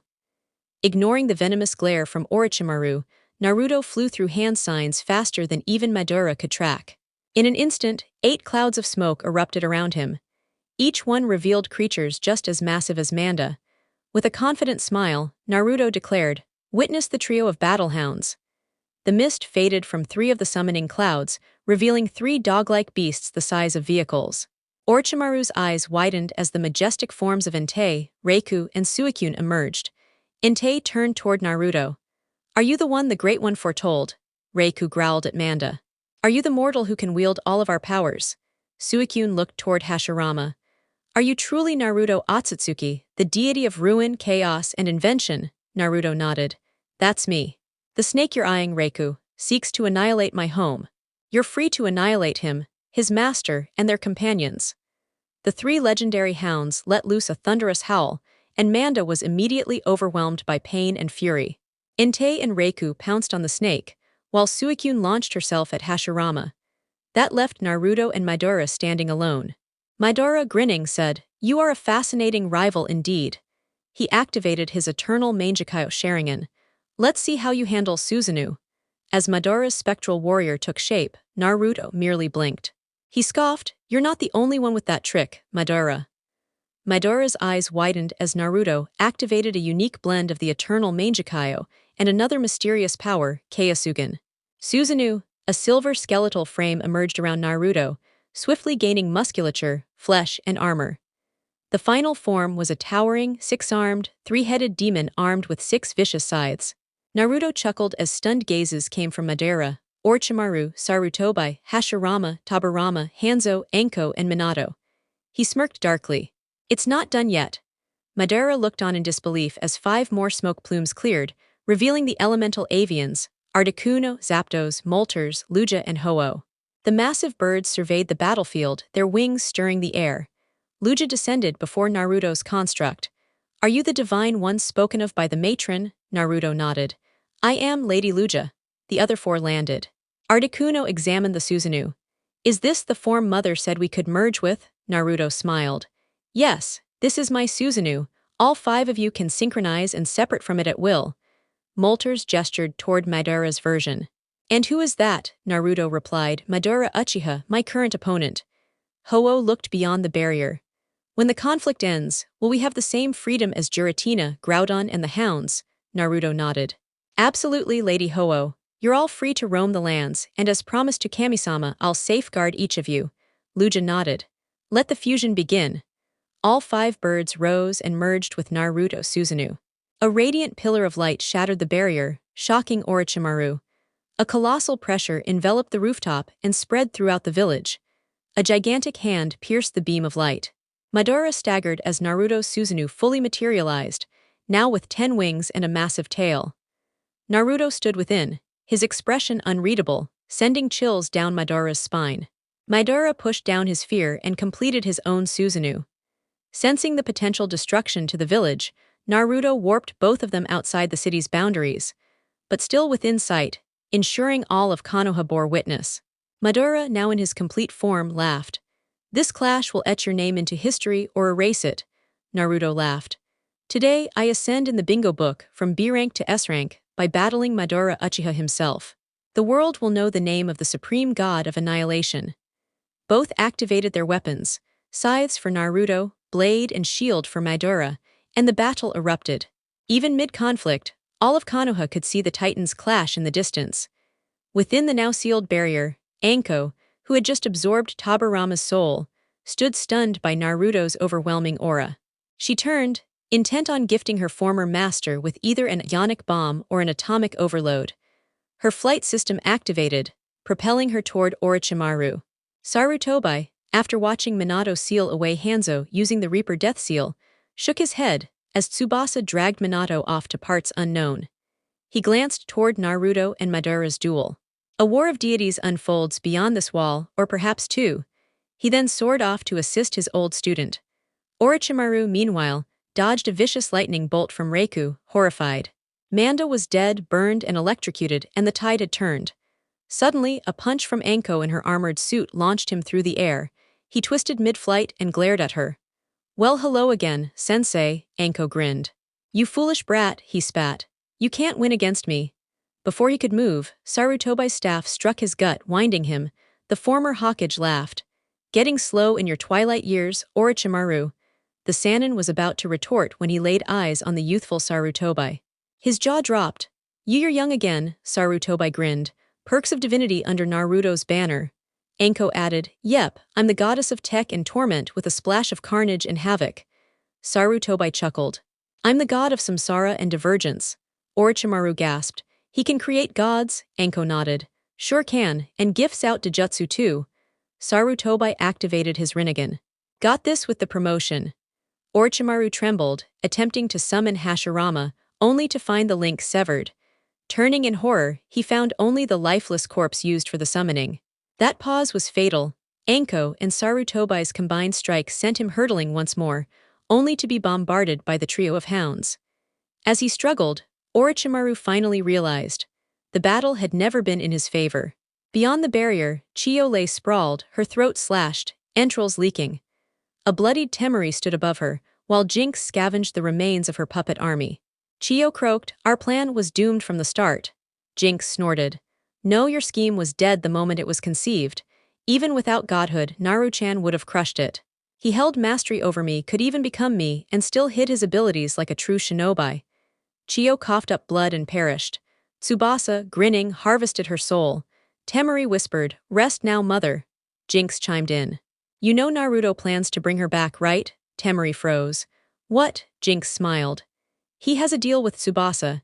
Every 100 souls he delivers, he gets to bring back 2 lives. With this war, he sent 2,500 souls her way. That means at least 50 people can return, including your mother." Temari stood in stunned silence, as Kakashi surveyed a battlefield nearly devoid of enemy forces. Kin's eyes widened in awe. "Naruto-sama is beyond legendary." Natsumi clapped her tiny hands, stars practically sparkling in her gaze. "That was amazing." Kushina, standing next to a stunned Mikoto, couldn't tear her eyes away from Naruto's clash with Madara. Fixated on the massive warrior spirit he summoned, she asked, "Mikoto, tell me again how I can officially join Naruto's circle of lovers." Mikoto, eyes locked on Naruto's ethereal construct as it unleashed towering ice formations, replied, "Naruto-kun has to agree to go on a date with you. On that date, he must sing for you. That's the formal right to enter his court." Kayoni and Akane, their cheeks painted crimson, were entranced by the overwhelming power before them. "He's so divine," they whispered. Naruko, watching the battle unfold with a stunned expression, said, "I think I've fallen for him." Yugo, Kurenai, and Hitachi formed a protective circle around Jiraiya and muttered in unison, "Naruto-kun is facing off against the myth himself, Madara Uchiha, and actually dominating." Hitachi spoke with a smirk. "My foolish younger brother is fortunate Naruto-kun went easy on him." Kurenai said firmly, "I need to book time with him to help me level up." Yugo snorted. "Screw that, I'm kidnapping him for a private training session." Jiraiya, suddenly aware of his earlier misjudgments, muttered, "How in all the underworlds is he only listed as a B rank on the wanted lists?" Kiba, eyes glued to the spectacle, remarked, "He's definitely not the class loser anymore." Shino adjusted his glasses, calm yet firm. "The destroyer's name will echo in the nightmares of this world's enemies." Ten, eyes wide, said, "I can't believe I'm admitting this, but I'm watching the man I want to marry take down the legendary Madara Uchiha." Sakura, utterly dazed, whispered, "Screw Sasuke Uchiha, I'm going after Naruto OTSUTSUKI." Haku, standing with Zabuza, glared at her. "Not a chance, Pinky. Naruto-sama is already spoken for." Zabuza just shook his head. "I'm kidnapping the brat and forcing him to train me. I need to be able to stand with legends." As the clash reached its climax, Naruto unleashed a devastating blow that shattered Madara's mighty warrior construct, then plunged his blade into Madara and pulled free the vessel anchoring him to the world, a disguised Kazekage. As Madara began to disintegrate, he smirked. "I'll be back, kid, and next time I won't hold back," Naruto chuckled. "Then get ready, I'll be waiting." Madara's laughter faded into the void. Naruto turned back to the village, dismissing his spirit guardian and releasing 5 majestic mythical birds. "Thank you, my queens, you're free to roam this world." To his surprise, Molters landed and transformed into a fiery-haired woman with radiant golden skin, clad in red jeans and an orange top. She smirked, "The only thing I want to explore is a life with you."